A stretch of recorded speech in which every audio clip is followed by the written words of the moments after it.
পদ্মজা ইলমা বেহরোজ আসসালামু আলাইকুম। আমি মরিয়ম আপনাদেরকে পদ্মজা উপন্যাসটি পর্ব ৪৭ পাঠ করে শোনাব।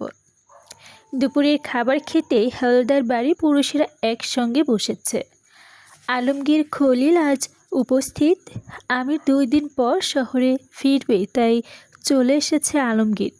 অতিরিক্ত গরম পড়েছে। বাড়ির চারপাশে এত গাছপালায় তবু একটু বাতাসের দেখা নেই। আমিনা লতিফা হাত পাখা দিয়ে বাতাস করতেছে অনবরত। খাবার পরিবেশন করছে পদ্মজা, ফারিনা আর রিনু। পদ্মজা আমিরের থালায় গোস্ত দিতেই আমির বলল, তুমি কখন খাবে? পদ্মজা চোখ তুলে তাকিয়ে বলল, আম্মার সঙ্গে। এখন বসো না, জেদ ধরবেন না, অনুরোধ, ফিসফিসিয়ে বলল পদ্মজা। মাছের তরকারি আনার জন্য রান্নাঘরে গেল সে। বাটিতে করে মাছের ঝোল নিয়ে ফিরে এলো। আমিরের চোখের দিকে চোখ পড়তেই আমির চোখ টিপল, ঠোঁট কামড়ে হাসল পদ্মজা। আলমগীরের থালায় মাছের ঝোল দেওয়ার সময় খেয়াল করলো আলমগীর বেশ ফুর্তিতে আছে। বয়স ৩৫ হবে। এসে একবারও রুম্পার কথা জিজ্ঞেস করল না। বিস্ময়কর, বইয়ের প্রতি বিন্দুমাত্র মায়া ভালোবাসা যে নেই তা স্পষ্ট বোঝা যাচ্ছে। রানী লাবণ্য ছুটে এসে বাপ চাচার মাঝে বসল। খাওয়ার ফাঁকে ফাঁকে সবাই বিভিন্ন রকম আলোচনা করছে।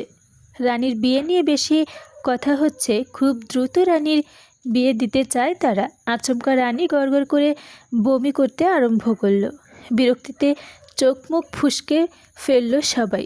প্রতিটা খাবারের থালা নষ্ট হয়ে যায়। আমিনা দ্রুত রানীকে ধরে কলপারে নিয়ে যান। লাবণ্য, পদ্মজা, নূরজাহান, ফারিনা ছুটে গেল পিছু পিছু। বাড়ির পুরুষেরা হাত ধুয়ে উঠে পড়ে।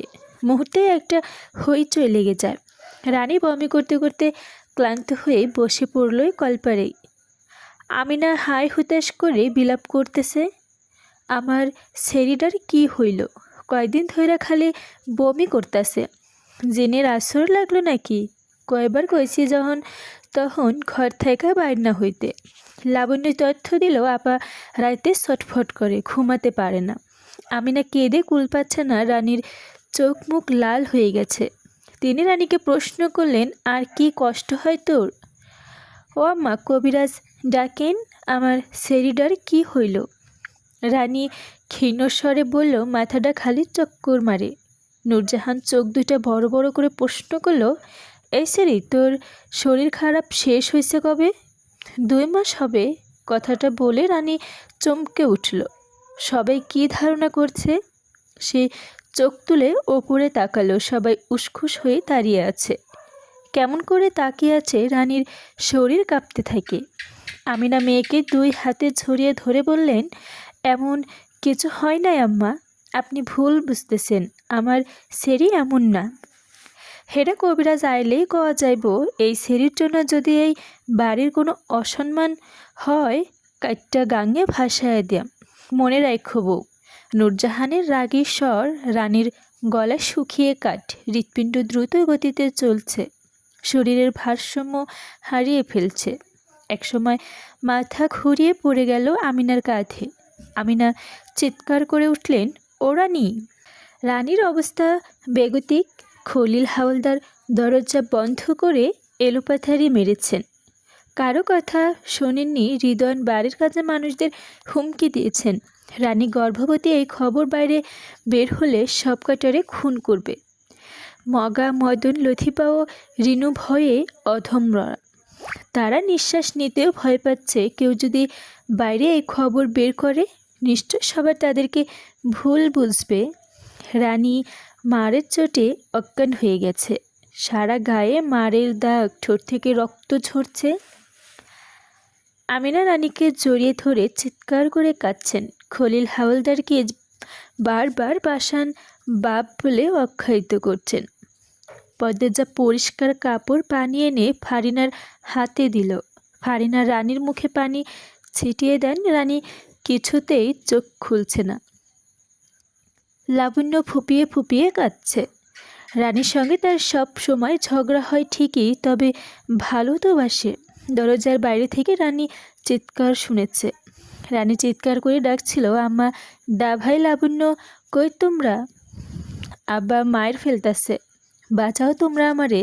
লাবণ্য, কই তুই? আম্মা। দরজার সবাই মিলে অনেক ধাক্কা দিয়েছেন, ডেকেছেন, খলিল হাওরদার সাড়া দেননি। এক নিঃশ্বাসে মেয়েকে এলোপাথারি মেরে গেছেন। রানীকে মাটিতে ফেলে জোরে জোরে লাথি মেরেছেন। রাগের বশে রানী তলপেটে বেশি আঘাত করেছেন। রানী আকাশ কাঁপিয়ে কেঁদেছেন। কেউ পারেনি ঘরের ভেতরে প্রবেশ করতে। পদ্মজা আমিরের পাঞ্জাবির দুই হাতে খামচে ধরে কান্নামাখা কণ্ঠে বারবার অনুরোধ করছে, আল্লাহর দোহাই লাগে আপনি এসব থামান, একটু চেষ্টা করুন। আমির অনেক চেষ্টা করেছে দরজা ভাঙার ঘরে প্রবেশ করার জন্য, কিন্তু পারেনি। যখন কড়া টানার জন্য প্রস্তুত হয় তখন খলিল হাওলদার ক্লান্ত হয়ে বেরিয়ে আসেন। রানীর গলার স্বর থেমে যায়, শোনা যাচ্ছে না। সবাই ভেতরে প্রবেশ করে দেখে রানী উপর হয়ে পড়ে আছে, শরীর রক্তাক্ত। আমিনা রানী বলে চিৎকার করে ওঠেন, মগাকে পুনরায় কবিরাজ নিয়ে আসতে পাঠানো হয়েছে। এত কিছু হয়ে যাচ্ছে, নূরজাহান একবারও নিচে নেমে আসেননি। রানী গর্ভবতী শুনে সেই যে ওপরে গিয়েছেন তো গিয়েছেনই, আর আসার নাম নেই। এত চেঁচামেচি শুনেও কি আসতে ইচ্ছে হয়নি? এত কঠিন মন? কবিরাজ আসার অনেকক্ষণ পর রানীর চোখ খুলল। ফারিনা আমিনাকে বলল, সিরির বিয়া দিতে কইছিলাম, দিলি না। সিরির কথা শুনলি তোরা? এখন তো মজা বুঝতেই হইব। 20 বছরের যুবতী ছেড়ে বাপের ঘরে থাহে না লাঙ্গের ঘরে। আমিনা কিছু বুঝতে পারল না, আঁচল মুখ লুকিয়ে শুধু কাঁদছে। মজিদ ঘরে প্রবেশ করে ফারিনাকে বললেন, তোমাদের মেয়েকে জিজ্ঞেস করো এই আকাম কে করছে, বেজন্মাটা কে। পদ্মজা ধীর পায়ে পালঙ্কের পাশে এসে দাঁড়িয়েছে, তার মাথাটা ঘুমটা টানা। ফারিনা রানীকে জিজ্ঞেস করলেন, বাচ্চার বাপ কেডায়? রানী কিছু বলছে না, ঠোঁট কামড়ে কাঁদছে, চোখ বেয়ে জলের ধারা নামছে। ফারিনা তেজ নিয়ে বললেন, কিরে সেরি, এখন কথায় আয় না কেন? বাচ্চার বাপের নাম কি কইবি তো? বিয়া তো দেওয়ান লাগবো। তবু রানী চুপ, তার কান্নার বেগ বেড়ে গেছে। মজিদ হাওলদার লাবণ্যকে ডাক দিলেন, লাবণ্য। লাবণ্য কেঁপে উঠল। মজিদ জিজ্ঞেস করলেন, তোর তো জানার কথা, একসঙ্গে থাকিস, কার সঙ্গে রানীর সম্পর্ক ছিল? লাবণ্য মাথা নত করে দাঁড়িয়ে থাকে, আর চোখে রানীকে দেখে। রানী অন্যদিকে তাকিয়ে আছে। লাবণ্য বুঝে উঠতে পারছে না তার কি বলা উচিত। মজিদ ধমকে উঠলেন, লাবণ্য সত্য বল, কিছু লুকানোর চেষ্টা করবি না, তাহলে তোরও এই দশা হবে। লাবণ্য ভয়ের চোটে গড় গড় করে বলতে থাকলো, আপার সঙ্গে আব্দুল ভাইয়ের প্রেম আছে। দুজনে প্রায়ই দেখা করে বাড়ির পেছনে খালের পাড়ে। অনেক বছর হয়েছে প্রেমে। রানীর কান্নার শব্দ বেড়ে যায়। ফারিনা ঝাঁঝালো কণ্ঠে রানীকে বলল, এই সেরি চুপ কর, এখন মেলাইতেছস ক্যারে? কুকাম করার সময় মনে আসছিল না? আমার আরে কইতে পারলি না তোর আব্দুল রে পছন্দ? আর আব্দুল কেমন ধাঁচের ব্যাটা মানুষ হইল, প্রস্তাব না লইয়া আইতে পারে নাই? তোরে ডাইক্কা লইয়া কুকাম কইরা বেড়াইছে, নিজের বাড়ি বানায় প্রস্তাব লইয়া আইবি কইছিল। রানী কাঁদতে কাঁদতে বলল, ফারিনা পাল্টা বললেন, কয়দিন তোর সয় নাই? শরীর গরম হইয়া গেছিল বেশি? খারাপ সেরি কোনহানের? আমির ঘরে ঢুকতেই মজিদ গম্ভীর হয়ে বললেন, আব্দুল রে ধরে নিয়ে আয়। আমির অবাক হয়ে বলল, আব্দুল কইছে এই কাজ? ওর তো এমন না, মুখ দেখে বোঝা যায় না কে কেমন। আমির উত্তরে কিছু বলল না। রানী আহত দুর্বল নিয়ে দ্রুত বিছানা থেকে নামে। আমির ঘর থেকে বেরোনোর পা বাড়িয়েছে মাত্র, রানী আমিরের পায়ে ধরে বসে আকুতি করে বলল, দা ভাই, ওনারে কিছু করো না, ওনারে মাইরো না, আমি তোমার পায়ে পড়ি। ও কাকা, আমারে মারো, ওনারে মাইরো না। কী পাগলামি করছিস, পা ছাড়, বলল আমির। দা ভাই, দোহাই লাগে। আমির রানীর 2 হাতে তুলে দাঁড় করালো, কোমল কণ্ঠে বলল, কিচ্ছু করব না, শুধু নিয়ে আসবো, বিয়ে পড়িয়ে দিব। সত্যি দা ভাই? সত্যি। হাতের উল্টো পাশ দিয়ে চোখের জল মুছল রানী। আমির বেরিয়ে গেল। মজিদ চোখ মুখ কঠিন অবস্থায় রেখে ঘর ছাড়েন। রানীর মাথা ঘুরিয়ে পড়ে যেতে নিলেই পদ্মজা ধরে ফেলে, আমিনা ফারিনা এগিয়ে আসেন, সবাই মিলে রানীকে ধরে বিছানায় শুইয়ে দিল। বিয়ে হবে শুনে ভেতরে ভেতরে রানী খুব আনন্দ হচ্ছে। কিছুক্ষণ আগে সব মাত্র ব্যথা তুচ্ছ মনে হচ্ছে। রানী আব্দুলকে এত ভালোবাসে যে আব্দুল এক কথায় সে বিয়ের আগে ঘনিষ্ঠ হতে রাজি হয়ে গিয়েছিল। যখন যেখানে যেতে বলেছে তখন সেখানেই গিয়েছে, দ্বিতীয়বারও ভাবেনি। অন্ধভাবে ভালোবেসেছে। যত দিনের স্বপ্ন, কত আশা পূরণ হবে অবশেষে। রানী নিজের অজান্তে হাসে, তৃপ্তির হাসি, কিছু পাওয়ার হাসি।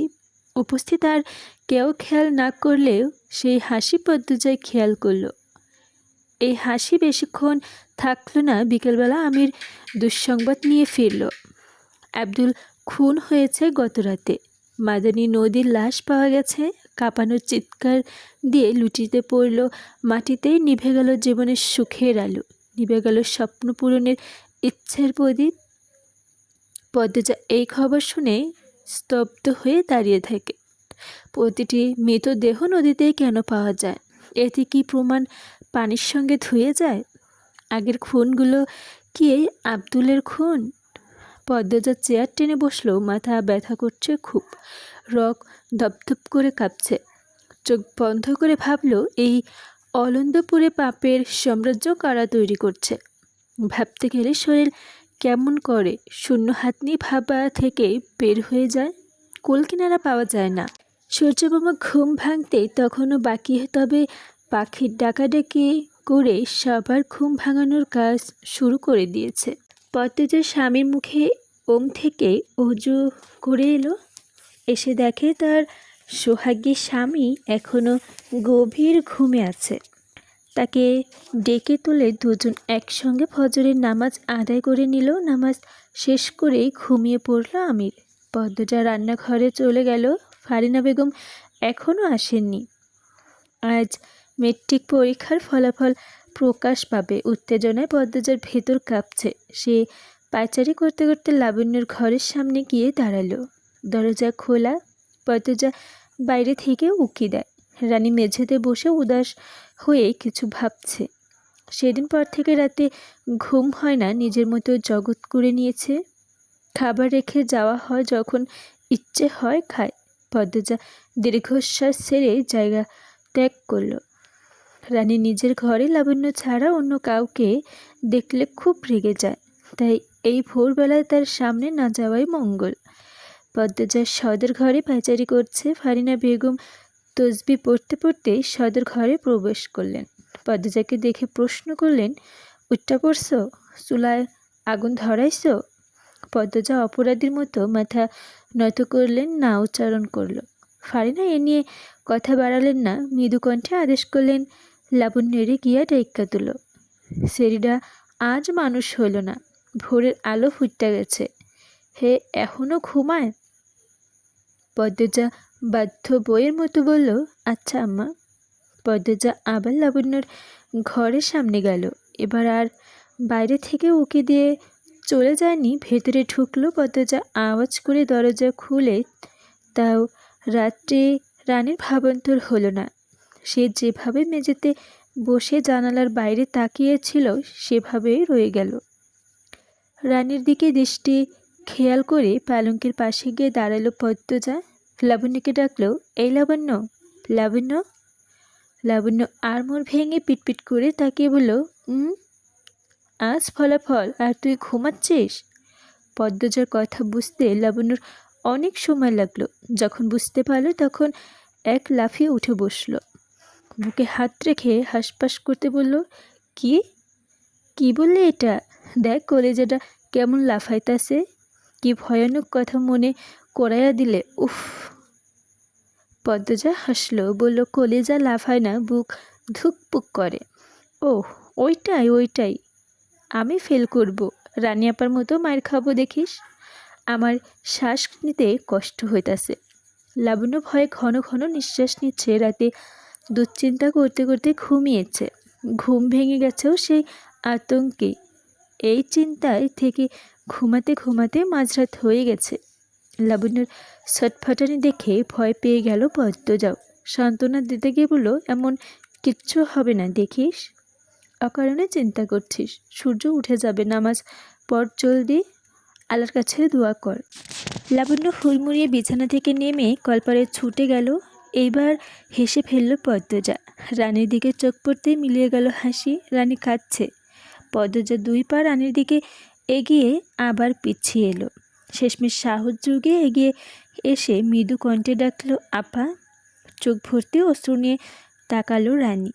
পৃথিবীর সব কষ্টটা বুঝে এক জোট করে রানীর চোখে ভিড় জমিয়েছে। রানী পদ্মজাকে অবাক করে দিয়ে অশ্রু ঝরা কণ্ঠে বলল, প্রিয় মানুষ হারানোর কষ্ট এতটা যন্ত্রণা কেন দেয়? পদ্মজা, তুমি তো অনেক জ্ঞানী, সবাই তোমারে বুদ্ধিমতী কয়। তুমি একটা বুদ্ধি দাও না, এই কষ্ট পাহাড় কমানোর বুদ্ধি। আমারে দেখাইয়া দিবা শান্তির পথ। মানুষের কতটা কষ্ট হলে এভাবে শান্তি খুঁজে। পদ্মজার চোখ টলমল করে উঠল। সে ঠোক গিলে বলল, পুরনো স্মৃতি মুছে সামনের কথা ভাবো। নামাজ পড়ো, হাদিস পড়ো, কোরআন পড়ো। একদিন ঠিকই শান্তি খুঁজে পাবে। আমার মতো পাপীরে আল্লাহ কবুল করব? আল্লাহ তাআলা কোনো তোমার মতো আল্লাহ তাআলার মতো দয়াবান উদার আর কেউ নেই। পাপ মোছার জন্য অনুতপ্ত হয়ে সেজদায় গিয়েই দেখো না আপা, ক্ষমা চেয়ে দেখো, আল্লাহ ঠিক তোমার জীবনের শান্তি ফিরিয়ে আনবে। সেই দিন বুঝবা আল্লাহ তোমার সেজদা কবুল করেছেন। রানী জানালার বাইরে তাকালো। আম গাছের ডালে চোখ রেখে বলল, কেন এমনটা হইল আমার লগে? ব্যভিচার করছে আপা, বিয়ের আগে এভাবে। আপা এসব ভেবো না, আর যা হওয়ার হয়েছে। দুনিয়াতে আর চাওনের পাওনের কিচ্ছু নাই আমার। এবার আখিরাতের জন্য সম্পদ জমাও। রানী অন্যরকম দৃষ্টি নিয়ে তাকালো। পদ্মজা সব সময় মাথা সোজা সিথি করে। এক অংশে সিথি দেখা যাচ্ছে, বাকিটুকু শাড়ির আঁচলে ঢাকা। মেয়েটা এত স্নিগ্ধ, এত সুন্দর, এত পবিত্র, দেখতেই মন প্রাণ জুড়িয়ে যায়। পদ্মজা বলল, আখিরাতের সম্পদ ইবাদত, খাঁটি ইবাদত। তুমি খুব ভালা পদ্মজা। মৃদু হেসে বলল রানী। তার চোখ বেয়ে গড়িয়ে পড়ল জল। পদ্মজা অপ্রস্তুত হয়ে হাসল, বলল, এখন নামাজ পড়তে পারবে? তাহলে পড়ে নাও, মনে শান্তি আসবে। ওই দিনের পর আর গোসল করি নাই, আজ করবে কিন্তু। করব, আসি। আসো। পদ্মজা বেরিয়ে যায়। দরজার বাইরে পা রাখতে রানীর কান্নার শব্দ কানে এলো। থমকে দাঁড়ালো পদ্মজা। পেছন ফিরে দেখে নিল একবার। রানু হাঁটুতে মুখ লুকিয়ে খাচ্ছে। পদ্মজা মনে মনে প্রার্থনা করলো, আল্লাহ ক্ষমা করে দাও আমার রানী আপাকে, শান্তির পথে নিয়ে আসো, রহমত দাও। বাড়ির সবাই ঠিক পরীক্ষার ফলাফল জানার জন্য অধীর আগ্রহী অপেক্ষা করছে। আমির বের হয়েছে সেই সকাল 10টায়, এখন বাজে দুপুর 3টা। লাবণ্য মিনিটে মিনিটে গ্লাস ভরে পানি খাচ্ছে আর বারবার টয়লেটে যাচ্ছে। পদ্মজা ছিম মেরে বসে আছে। হেমলতা সব সময় পদ্মজাকে বলতেন, মেট্রিক ফার্স্ট ডিভিশন পেতে হবে। পদ্মজার একবার মনে হয়েছে সে ফার্স্ট ডিভিশন পাবে, আরেকবার মনে হচ্ছে সেকেন্ড ডিভিশনে চলে যাবে। সে এক হাতে আঙ্গুল দিয়ে অন্য হাতে তালু চুলকাচ্ছে। এই মুহূর্তে খুব মনে পড়ছে মাকে। কতদিন হলো দেখা হয় না। প্রথম মায়ের জন্য প্রায় কাঁদত সে। এখন অবশ্য মানিয়ে নিয়েছে। আসরের আজান পড়েছে, এখনও ফেরেনি আমির। পদ্মজা নামাজ পড়তে চলে গেল। নামাজ পড়ে এসে দাঁড়ালো বারান্দায়। এরপর যা দেখলো খুশিতে আত্মহারা হয়ে পড়ল। আমিরের সঙ্গে হেমলতা, পূর্ণা এসেছে। দুজনে পরনে কালো বোরখা। 3 জন আগল ঘর বেরিয়ে অন্দরমহলে ঠিক এসেছে। মাথার উপর কড়া রোদ নিয়ে মরুভূমির চারদিকে হাঁটার পর পথিক তৃষ্ণার্ত হয়ে পানি দেখা পেয়ে যেমন আনন্দ হয়, ঠিক তেমনই আনন্দ হচ্ছে পদ্মজার। ইচ্ছা হচ্ছে দোতলা থেকে ঝাঁপ দিয়ে নিচে নেমে যেতে, কিন্তু তা তো আর সম্ভব নয়। পদ্মজার অন্যদের মতো দৌড়াতে থাকে। সিঁড়ি দিয়ে নামার সময় উল্টে পড়ে যেতে গিয়েও নিজেকে সামনে নিল, কিন্তু দৌড় থামল না। সদর ঘরে সবাইকে তোয়াক্কা না করে বাড়ির বউ ছুটে বেরিয়ে যায়। হেমলতা কিছু বুঝে ওঠার আগেই তার নয়নের মণি ঝাঁপিয়ে পড়ে বুকের ওপর। পদ্মজার ছোঁয়ায় চারদিকে যেন বসন্ত শুরু হয়। পূর্ণা পদ্মজাকে দেখেই জড়িয়ে ধরে ফোপাতে থাকলো। হেমলতার বুকে মাথা রেখে পূর্ণাকে এক হাতে জড়িয়ে ধরে কাঁদো কাঁদো হয়ে পদ্মজা বলল, এতদিনে তোমাদের আমার কথা মনে পড়লো? এভাবে পর করে দিলে আম্মা। আর পূর্ণা, তুইও তো আসতে পারিস, বোনকে মনে পড়ে না? শাড়ির আঁচল টেনে পদ্মজা মাথার চুল ঢেকে দিলেন হেমলতা। বললেন, মেয়ের শ্বশুরবাড়ি আসা কি এতই সহজ? তাহলে শ্বশুরবাড়ি পাঠানোর কী দরকার, যদি মা বাবা সহজে না আসতে পারে? আপা, আমারে খুব মনে পড়ে তোমায়। পূর্ণা বাচ্চাদের মতো কাঁদছে। পদ্মজা পূর্ণার চোখের জল মুছে দিয়ে বলল, আমারও মনে পড়ে। হেমলতা পদ্মজার চোখের জল মুছে দিয়ে উচ্ছ্বাস নিয়ে বললেন, 750 মার্ক পেয়েছিস, স্টার মার্ক, ফার্স্ট ডিভিশন। এই খুশিতে আর কাঁদিস না? পদ্মজার চোখে জল, গাল ঠোঁট নিয়ে জলে ভেজা। এমতো অবস্থায় সে হাসলো, তাকে মায়াবী ভারের শিশিরের মতো দেখাচ্ছে। হেমলতা অন্দরমহলের সদর দরজার দিকে তাকিয়ে দেখছেন। হাওলদার বাড়ির বাকিরা তাকিয়ে আছে। তিনি পদ্মজাকে সরিয়ে সদর দরজার দিকে এগিয়ে যান। ফারিনা বেগমকে মুখ দেখে পদ্মজার ভয় হচ্ছে। ওনার মুখ আগে আগে ছোট, আমাকে কিছু বলবে না তো? হেমলতা সবাইকে সালাম দিয়ে বললেন, আমির ধরে নিয়ে এলো। মজিদ হাওলদার বিনীত স্বরে বললেন, এই প্রথম আমাদের বাড়িতে এসেছেন, আগে জানলে গরু জবাই করে রাখতাম। হেমলতা হাসলেন, বললেন, এই অনেক, বললেই হবে না, করতে হবে। কয়দিন কিন্তু থেকে যাবেন? এটা বলবেন না, আজই ফিরতে হবে আমার। কিছুক্ষণ থেকেই চলে যাব। প্রথমবার আসলেন আর কিছুক্ষণ থেকেই চলে যাবেন? আবার আসবো, অনেক দিন থেকে যাব। আজকের রাতটা থেকে যান। আম্মা, আজ আমার সঙ্গে থেকে যাও, পদ্মজা অনুরোধ করে বলল। হেমলতা হেসে সম্মতি দিলেন। ফারিনা কিচ্ছু বললেন না, ভ্রুকুটি করে দাঁড়িয়ে আছেন। তিনি হেমলতাকে ভেতরে ভেতরে ভয় পান। কেমন ধারালো চোখের দৃষ্টি, যেন একবার তাকিয়ে ভেতরের সব দেখে ফেলতে পারে। আর চোখ মুখ ভাব দেখলে মনে হয় কোনো দেশের রাজরানী। তার উপর আমির দরদ দেখিয়ে শাশুড়ি নিয়ে এসেছে। ফারিনা বিরক্ত হচ্ছেন। হেমলতা ফারিনার দিকে তাকাতেই ফারিনা চোখ সরিয়ে নিলেন। হেমলতা ফারিনাকে প্রশ্ন করলেন, আপা, কথা বলছেন না যে? আমার উপস্থিতকে আপনার বিরক্ত করছে খুব? হেমলতার কথায় ফারিনা সহ উপস্থিত সবাই অস্বস্তি পড়ে যায়। ফারিনা হাসার ব্যর্থ চেষ্টা করে বললেন, কি বলছেন আপা? বিরক্তি হইতাম ক্যারে? এই থমথম আইসেন, খুশি হয়েছি তাই বলুন। দরজায় দাঁড়ায়া গপ আর কতক্ষণ হইব? ঘরে আহেন। ফারিনা দ্রুত সটকে পড়েন। সদর ঘরে আগে আগে হেঁটে চলে যান তিনি হাঁপাচ্ছেন। বিড়বিড় করে বলছেন, মহিলা এত চালাক, সত্যি সত্যি সবই বুঝে ফেলছে। হেমলতা সবার আড়ালে শাড়ির আঁচল মুখে চেপে সেকেন্ড কয়েক হাসলেন। হেমলতাকে হাসতে দেখে পদ্মজাও হাসল। সবাই সদর ঘরে এসে বললেন, লাবণ্য ও পদ্মজার ফলাফল দেওয়ার উপলক্ষে শিরিন সাহানাকে দাওয়াত দেওয়া হয়েছিল। তারা এখনও হাওলদার বাড়িতেই আছে। দুই বোন নাস্তা তৈরি করছে রান্নাঘরে। লাবণ্য দরজা বন্ধ করে ঘরে বসে আছে। আমির এখনও লাবণ্যর ফলাফল কাউকে বলেনি। সে সদর ঘর থেকে লাবণ্যকে ডাকল, লাবণ্য, এই লাবণ্য, শুনছিস? এদিকে আয়, আজ তোর খবর আছে। আমিরের কথা শুনে লাবণ্যর বুকের থুকপোকানি থেমে যায়। এখনই নিঃশ্বাস বন্ধ হয়ে যাবে অবস্থা।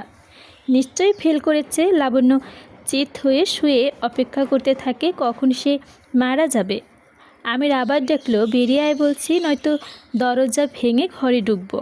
তখন কিন্তু গায়ে মার বেশি পড়বে। লাবণ্য তড়িঘড়ি করে বিছানা থেকে নামে।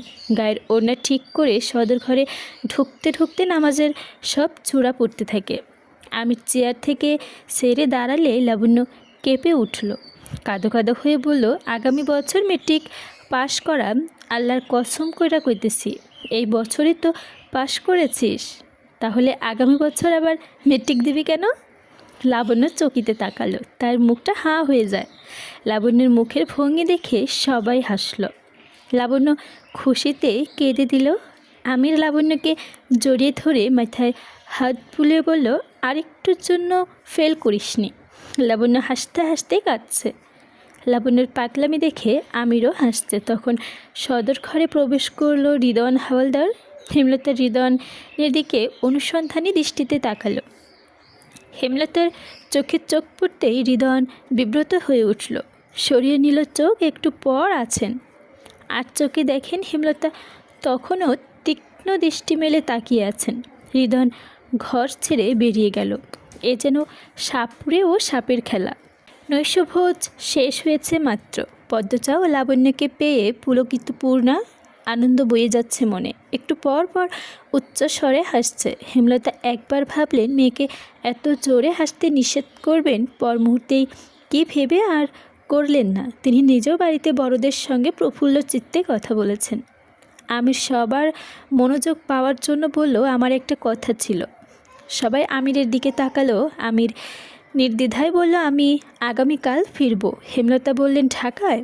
জি, পদ্মজাকে নিয়ে যাব, সঙ্গে লাবণ্যও যাবে। দুজনে কলেজে ভর্তি করে দেব। পূর্ণার পাশ হয়ে উঠে আমিরের পাশে দাঁড়ালো লাবণ্য। আবদার করতে বলল, দা ভাই তুমি কইছিলা পাশ করলে আমারে দেশের বাইরে পাঠাইবা। সেরি মানুষ বাইরে যাইতে কেন? কলজাটা বড় হইয়া গেছে, রেগে বললেন ফারিনা। লাবণ্য মায়ের কথা আগ্রহ করে আমিরকে বলল, কথা রাখতে হইব তোমার। আমির একবার মজিদকে দেখলো, এরপর লাবণ্যকে বলল, সত্যি যেতে চাস? হ। লাবণ্যের মাথায় ঠাট্টা মারলো আমির। বলল, আগে শুদ্ধ ভাষাটা শিখ, এরপর দেশের বাইরে পড়তে যাবি। লাবণ্য আহ্লাদি হয়ে বলল, পদ্মজা শিখাইয়া দিব। এটা কোনো ব্যাপার না দা ভাই, আপাতত ঢাকা চল, শুদ্ধ ভাষায় কথা বলতে অভ্যস্ত হ, এরপর সত্যি পাঠাবো। তুই পাগল হয়ে গেছিস বাবু? এই শরীরে একা বাইরে পাঠিয়ে দিবি? জাফর ভাই আছে, ভাবি আছে, সমস্যা নেই আম্মা, একটাই তো বোন, নিজের মতো পড়াশুনো করুক। ফারিনা বিরক্তিতে কপাল কুঁচকে ফেলেন। মেয়ে মানুষ এখন বিয়ে দেওয়ার সময়, কিন্তু সবাই পড়াতে চাচ্ছে। এখন নাকি আবার বিলেতে পাঠাবে। মজিদ কথা বলছেন না মানে তিনিও আমিরের দলে। তাহলে আর কথা বলে কি হবে? এই সংসার এমনিতেও তার দাম নেই, নিজের মতোই বকবক করে যান, কেউ তার কথা শোনে না। ফারিনা রাগ করে বললেন, তোদের যা ইচ্ছা তাই কর, বলে চলে যান। হেমলতা বললেন, কালই চলে যেতে হবে? 2-3 দিন পর হলে হবে না? আমির নম্রকণ্ঠে বললেন, না আম্মা, আমি 8 বছর হলো ঢাকা গিয়েছি। এর মধ্যেই প্রথম 3 মাসের ওপর গ্রামে থেকেছি। ব্যবসা ফেলে এসেছি। আমার অনুপস্থিতিতে আলমগীর ভাইয়া সামলাচ্ছেন।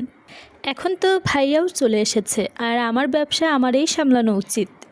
যত দ্রুত সম্ভব যেতে চাই, আপত্তি করবেন না। হেমলতা পদ্মজার দিকে চেয়ে বললেন, তাহলে আগামীকালই যাচ্ছ? জি আব্বা, আমাকে তো অনেক আগেই বলেছি, পদ্মজাও জানে। কিন্তু পদ্মজা সত্যি সত্যি যাব? দেখুন কেমন অবাক চোখে তাকিয়ে আছে। কাল চলে যাব বলে আজ আপনাকে নিয়ে এসেছি। আজ রাতটা মেয়ের সঙ্গে থাকুন, আবার কবে না কবে দেখা হয়। হেমলতা বেশ অনেকক্ষণ নিশ্চুপ রইলেন, তারপর বললেন, তোমার কিসের ব্যবসা আজও জানলাম না। মজিদ অবাক হয়ে বললেন, আত্মীয় হলেন এতদিন এখনও জানেন না মেয়ের জামাই কিসের ব্যবসা করে? বাবু, এটা তো বলা উচিত ছিল। আমি তো ভেবেছি জানেন হয়তো, তাই বলিনি। আম্মা, আমাদের এক্সপোর্ট ইম্পোর্টের বিজনেস, মানে মালামাল বিভিন্ন দেশে আমদানি রপ্তানি করে থাকি।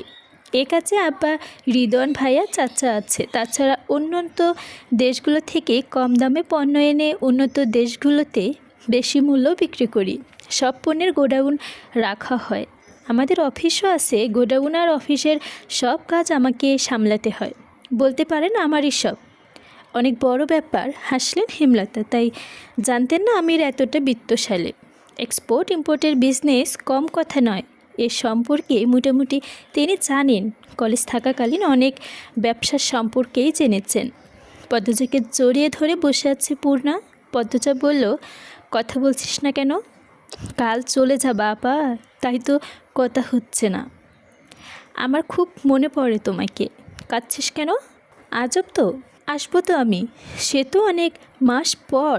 পূর্ণার গলা কাঁপছে। পদ্মজা কিছু বলতে পারল না। আমির ও মজিদের সঙ্গে কথা বলছে হেমলতা। খলিল আলমগীর নীরব দর্শক হয়ে বসে আছেন। বিকেল থেকে হৃদয়নের দেখা পাওয়া যাচ্ছে না। পর্তুজা হেমলতার উপর চোখ রেখে পূর্ণাকে প্রশ্ন করলো, আম্মা খুব শুকিয়েছে, খাওয়া দাওয়া করে না? না, মাঝে মাঝে সারাদিন পার হয়ে যায় তবু খায় না। জোর করে খাওয়াতে পারিস না? জোর করলে ধমক দেয়, আমাদের কথা শুনে না। আম্মা ঘাড় তেরা। ঠিকই বলেছ। পূর্ণা, উনি কেমন? আমার সঙ্গে ঝগড়া করে? উনিটা কে? আব্বার প্রথম বউ। তুমি তো দেখতে যাওনি, শ্বশুরবাড়ি থেকে চাইলেও যাওয়া যায় না। বল না, কেমন আদর করে তোদের? ভালো, খুব সহজ সরল, আমাকে খুব মানে। প্রেমা পান্তকে অনেক আদর করে, দেখতেও খুব সুন্দর। আগে সাপুরে বউদের মতো সাজতো, আর আমার পছন্দ না বলে এখন সাজে না। তুই নাকি খুব খারাপ ব্যবহার করিস। এখন করি না। তুমি কাকে দিয়ে এত খোঁজ রাখো? সে তো জানতে হবে না। তাহলে উনি ভালোই, তাই তো? তাহলে মিলেমিশে থাকিস। ঢাকা যাওয়ার আগে দেখে যাও একবার। বাপের প্রথম বউ আমার দেখার ইচ্ছা নেই, পদ্মজা থমথমে স্বরে বলল। পূর্ণা বলল, আচ্ছা, আমি আজ তোমার সঙ্গে ঘুমাবো। ঘুমাবি। আমার খেয়াল রাখবি। আমাকে দেখে মনে হচ্ছে কোনো বিষয় নিয়ে খুব চিন্তা করে। তুই কথা বলবি, সময় দিবি, আমাকে একা ছাড়বি না। আমি তোমার মতো সব সামলাতে পারি না, চেষ্টা করবি। আবার প্রেমাপান্তকে নিয়ে আসতে ভোরে মগা ভাইয়াকে পাঠাবো। সবাইকে চোখে দেখা দেখে যাব। পূর্ণা পদ্মজাকে আরও শক্ত করে জড়িয়ে ধরে আর ভীষণ কান্না পাচ্ছে। কত দূরে চলে যাবে আপা। পদ্মজা অনুভব করে পূর্ণার ভেতরে আর্তনাদ। সে পূর্ণার মাথায় হাত বুলিয়ে বলল, খুব দ্রুত আসবো। পদ্মজা মাঝে শুয়েছে, তার পাশে হেমলতা আর পূর্ণা। পূর্ণা শক্ত করে জড়িয়ে ধরে রেখেছে তাকে, আর পদ্মজা শক্ত করে ধরে রেখেছে মায়ের এক হাত। হেমলতার নীরব ভেঙে পদ্মজাকে বললেন, পদ্ম। আম্মা। শহরে নিজেকে মানিয়ে নিবি, শক্ত হয়ে থাকবি, আর মনে রাখবি কেউ কারো না, সবাই একা। সবসময় নিজের উপর বিশ্বাস রাখবি, নিজের উপর আস্থা রাখবি, সৎ পথে থাকবি। কখনো কারো উপর নির্ভরশীল হবি না। যদি তুই অন্য কারো উপর নির্ভয়ে নিজের ভালো থাকার দায়িত্ব দিয়ে দিস, কখনো ভালো থাকবি না। নিজের ভালো থাকার দায়িত্ব নিজেরই নিতে হয়। নিজেকে কখনো একা ভাববি না। যেখানেই থাকি আমি, আমার প্রতিটা কথা তোর সঙ্গে মিশে থাকবে, ছায়া হয়ে থাকবে। আল্লাহ সবাইকে কোনো না কোনো উদ্দেশ্য সৃষ্টি করেছেন। সেই উদ্দেশ্য সফল হলে আর বেঁচে থাকার মানে থাকে না, মৃত্যুতে ঢলে পড়ে। আমার ইদানিং মনে হচ্ছে আমার দায়িত্বটা ছিল তোকে জন্ম দেওয়া, বড় করে তুলে বিয়ে দেওয়া। সেই দায়িত্ব কতটুকু রাখতে পেরেছি জানি না, কিন্তু তোর দায়িত্ব অনেক বড় কিছু। পদ্মজা চাপা স্বরে বলল, কি সেটা? জানি না। তুমি এত কী ভাবো আম্মা? মুখটা এরকম ফ্যাকাশে হয়ে যাচ্ছে কেন? খাওয়া দাওয়া ঠিক মতো করবে। আমি পরের বার এসে যেন দেখি মোটা হয়েছ। হেমলতা হাসলেন, তার সাদা ধবধবে দাঁত ঝিলিক দেয়। তিনি পদ্মজাকে এক হাতে জড়িয়ে ধরে বললেন, পরের বার যখন আসবি একদম অন্য রকম দেখবি। কথা দিচ্ছ? দিচ্ছি। পদ্মজা হাসলো। পূর্ণা বলল, আমাকে জড়িয়ে ধরো আপা। পদ্মজা পূর্ণাকে জড়িয়ে ধরে হেমলতা দুই মেয়েকে একসঙ্গে জড়িয়ে ধরে বললেন, অনেক রাত হয়েছে, এবার চুপচাপ ঘুমা দুজন, আর কোনো কথা বলবি না। মাঝরাতে হেমলতার ঘুম ভেঙে গেল। তিনি চোখ খুলে কান খাড়া করে শুনতে পেলেন দরজার বাইরে কেউ হাঁটছে। গা থেকে কাঁথা সরিয়ে ধীরে ধীরে বিছানা থেকে নেমে সাবধানে দরজা খুলে বেরিয়ে পড়েন। পায়ের শব্দটা যেদিকে থেকে আসছে সেদিকে দিয়ে সাদা পাঞ্জাবি পরা একটা পুরুষ অভয় দেখতে পান। তিনি তীক্ষ্ণ স্বরে ডাকলেন, হৃদন। হৃদন কেঁপে উঠে পেছনে ফিরল। বড় বড় হয়ে গেল তার চোখ দুটো। সে যে অপ্রস্তুত হয়ে পড়েছে দেখেই বোঝা যাচ্ছে।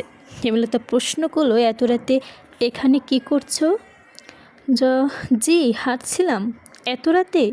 প্রায়ই হাঁটি, অন্যদের জিজ্ঞেস করতে পারেন।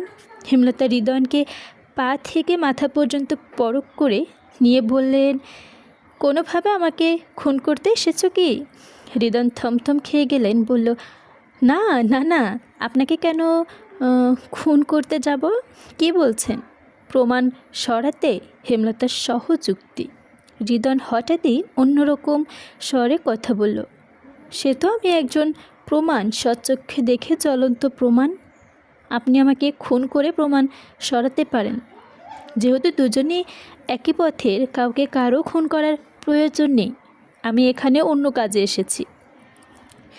হেমলতা কঠিন চোখে তাকালেন, পরপরই চোখ শীতল করে নিয়ে বললেন, শুভরাত্রি। হৃদন হেসে হেলে দুলে হেঁটে যাচ্ছে। হেমলতা ঘরে ঢোকার জন্য ঘুরে দাঁড়ান, কিন্তু কদম ফেলার পূর্বেই পড়ে গেল শরীরের ভারসাম্য হারিয়ে। ভাগ্যিস আওয়াজ হয়নি। তিনি হাতের ভর দিয়ে ওঠার চেষ্টা করল। বা হাতের মাংসপেশি শক্ত হয়ে আছে, হাত নাড়াতেও কষ্ট হচ্ছে। ভর দিয়ে ওঠা আরও কষ্টদায়ক। তিনি এভাবেই বসে থাকলেন অনেকক্ষণ। প্রতিদিনের মতো পাখির কলতানে পদ্মজার ঘুম ভাঙল। জানালার ফাঁক গলে আসা দিনের আলো বিছানায় লুটোপুরি খাচ্ছে। সে তড়িঘড়ি করে উঠে বসেন। অন্যদিকে ফজরের আজানের সঙ্গেই উঠে পড়ে। আজ দেরি হয়ে গেল। পুনাকে তুলে নিয়ে যা, একসঙ্গে উজু করে নামাজ পড়তে বস। হেমলতার কণ্ঠ শুনে পদ্মজা ঘুরে দাঁড়ালো। তিনি কোরআন শরীফ পূর্বের জায়গায় রেখে বললেন, পুনাকে একটু বোঝাস, নামাজ পড়তে চায় না।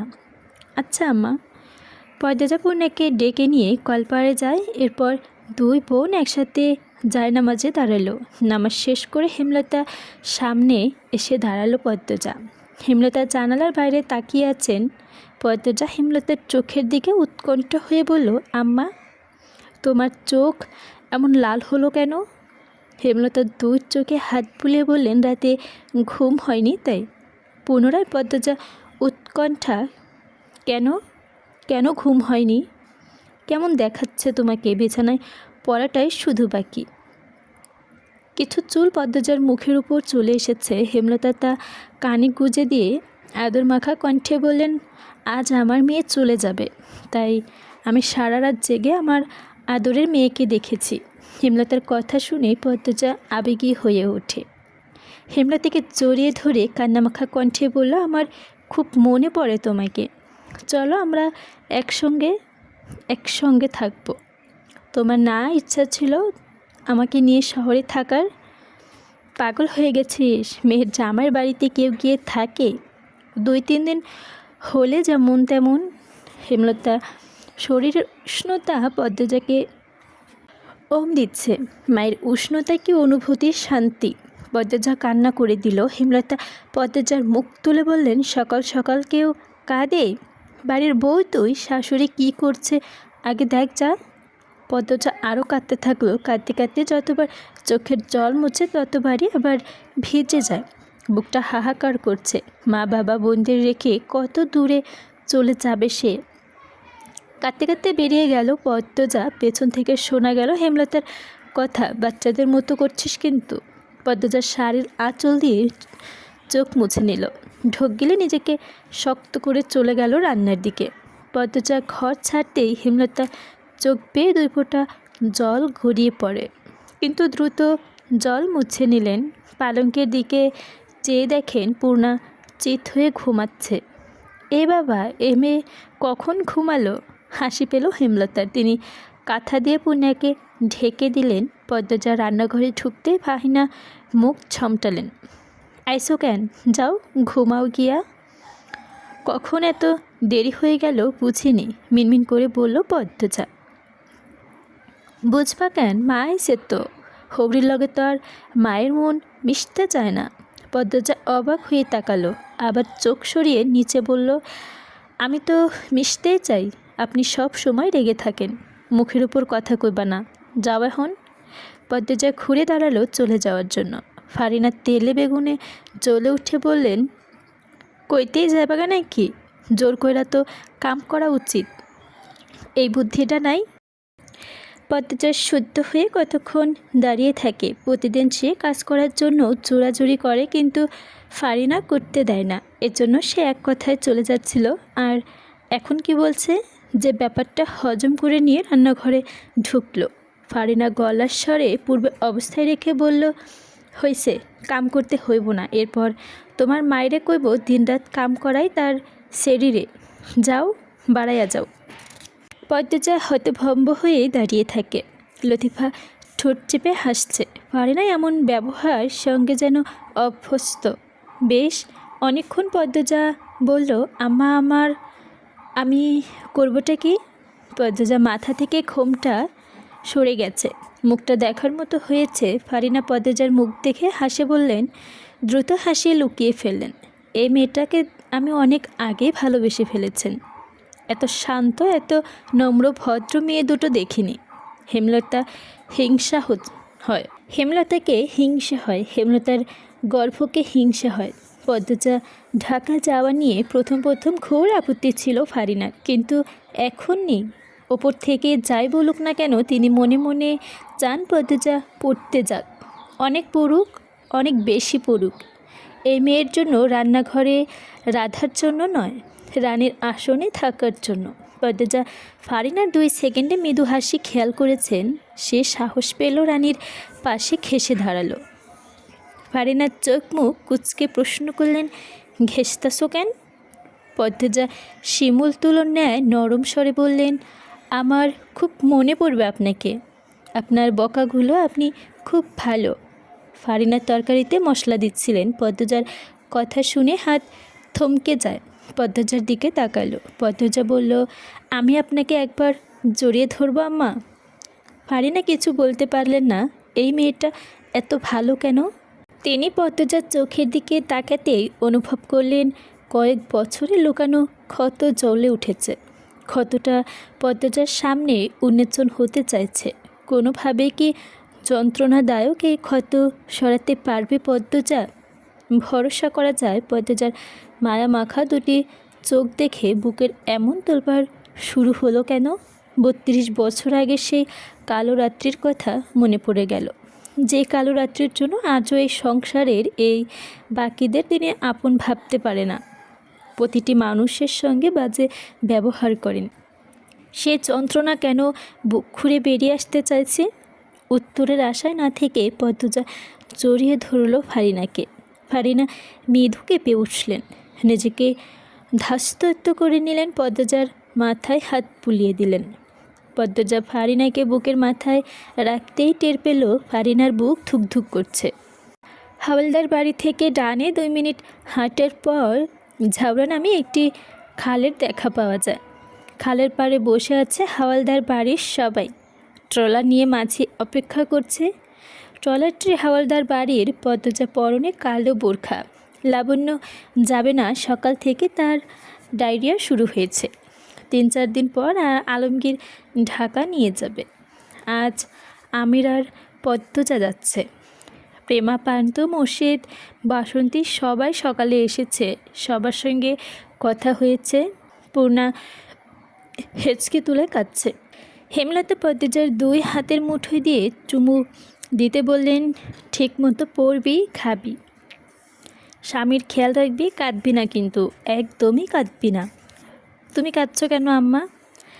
না, কাঁদছি না বলেও হেমলতা কেঁদে ফেললেন। পদ্মজার কান্নার বেগ বেড়ে যায়। বোরকা ভিজে একাকার। একদিকে মা, অন্যদিকে 3 ভাই বোন কেঁদেই চলেছে। হেমলতা নিজেকে নিয়ন্ত্রণ করছেন, চেষ্টা করছেন, কিন্তু পারছেন না। পদ্মজা বলল, আর কেঁদো না আম্মা, তুমিও অসুস্থ। হেমলতার কান্না আটকাতে ঢোক গিললেন। বললেন, কাঁদবো না, সাবধানে যাবি, দেরি হচ্ছে তো। আমি নিয়ে যাও আমার মেয়েকে। জামা, সাবধানে যাবি, নিয়মিত নামাজ পড়বি। পদ্মজা হেমলতার পা ছুঁয়ে সালাম করলো। পদ্মজা দেখা দেখি আমির করলো। বাড়ির সব গুরুজনদের সালাম করে ট্রলারে পা রাখতেই হেমলতা কণ্ঠে উচ্চারিত শব্দমালা ভেসে আছে, আমার প্রতিটা কথা মনে রাখবি, কখনো ভুলবি না। আমার মেয়ে যেন অন্য সবার চেয়ে গুণে আলাদা হয়, শিক্ষায় কালি যেন না লাগে। পদ্মজা ফিরে চেয়ে বলল, ভুলবো না আম্মা, কখনো না। তুমি চোখের জল মুছো। আমাদের আবার দেখা হবে। হেমলতা 3য়বারের মতো চোখের জল মুছে হাত নেড়ে বিদায় জানালো। ট্রলারের ইঞ্জিল চালু হয়। মামি একে অপরের দিকে এক দৃষ্টিতে তাকিয়ে রইল। চোখ দুজনের চোখ বেয়ে অজর ধারায় বর্ষণ বইছে। কাঁদছেন মোর্শেদ, তবে পদ্মজার জন্য কম, হেমলতার জন্য বেশি। হেমলতার দিনগুলো এখন আরও দুর্বিষহ হয়ে উঠবে। কাঁদছেন ফারিনাও, প্রতিটা বাড়ি জুড়ে একটা সুন্দর মুখ, সুন্দর মনের জীবন্ত পুতুল, মাথায় ঘোমটা দিয়ে আর হেঁটে বেরোবে না। আবারও মরে যাবে তার দিনগুলো, হারিয়ে যাবে সাদা কালো ভিড়ে। মাদিনী নদীর ঠান্ডা আর্দ্রতা বাতাসে মিশে ছুঁয়ে দিচ্ছে পদ্মজার মুখ।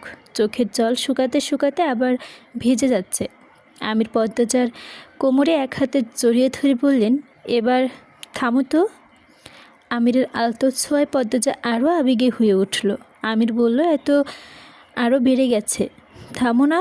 আমি আছি তো, আমরা 6 মাস পর আবার আসব, অনেক দিন থেকে যাব। সত্যি তো? কাজের বাহানা দেখাবে না, মোটেও না। আমির পদ্মজার চোখের জল মুছে দিল, চোখের পাতায় চুমু খেলো। পদ্মজা নুয়ে যায়, বলল, নদীর পাড় থেকে কেউ দেখবে, কেউ দেখবে, কেউ দেখবে, কেউ দেখবে, এই কথাটা ছাড়া আর কোনো কথা পারে না আমার বউ। পদ্মজা আমিরের দিকে একবার তাকালো, চোখের দৃষ্টি সরিয়ে বলল, আমরা ট্রলার দিয়ে ঢাকা যাব। সেটা সম্ভব না, কিছুক্ষণ পরে ট্রেনে উঠে যাব। আমির পদ্মজার গাল ছোঁয়ার জন্য হাত বাড়াতেই আমির হতবাক করে দিল। পদ্মজা ট্রলারের ভেতর ঢুকে গেল। ট্রেনের বগি দিয়ে হেঁটে সামনে এগোচ্ছে আমির।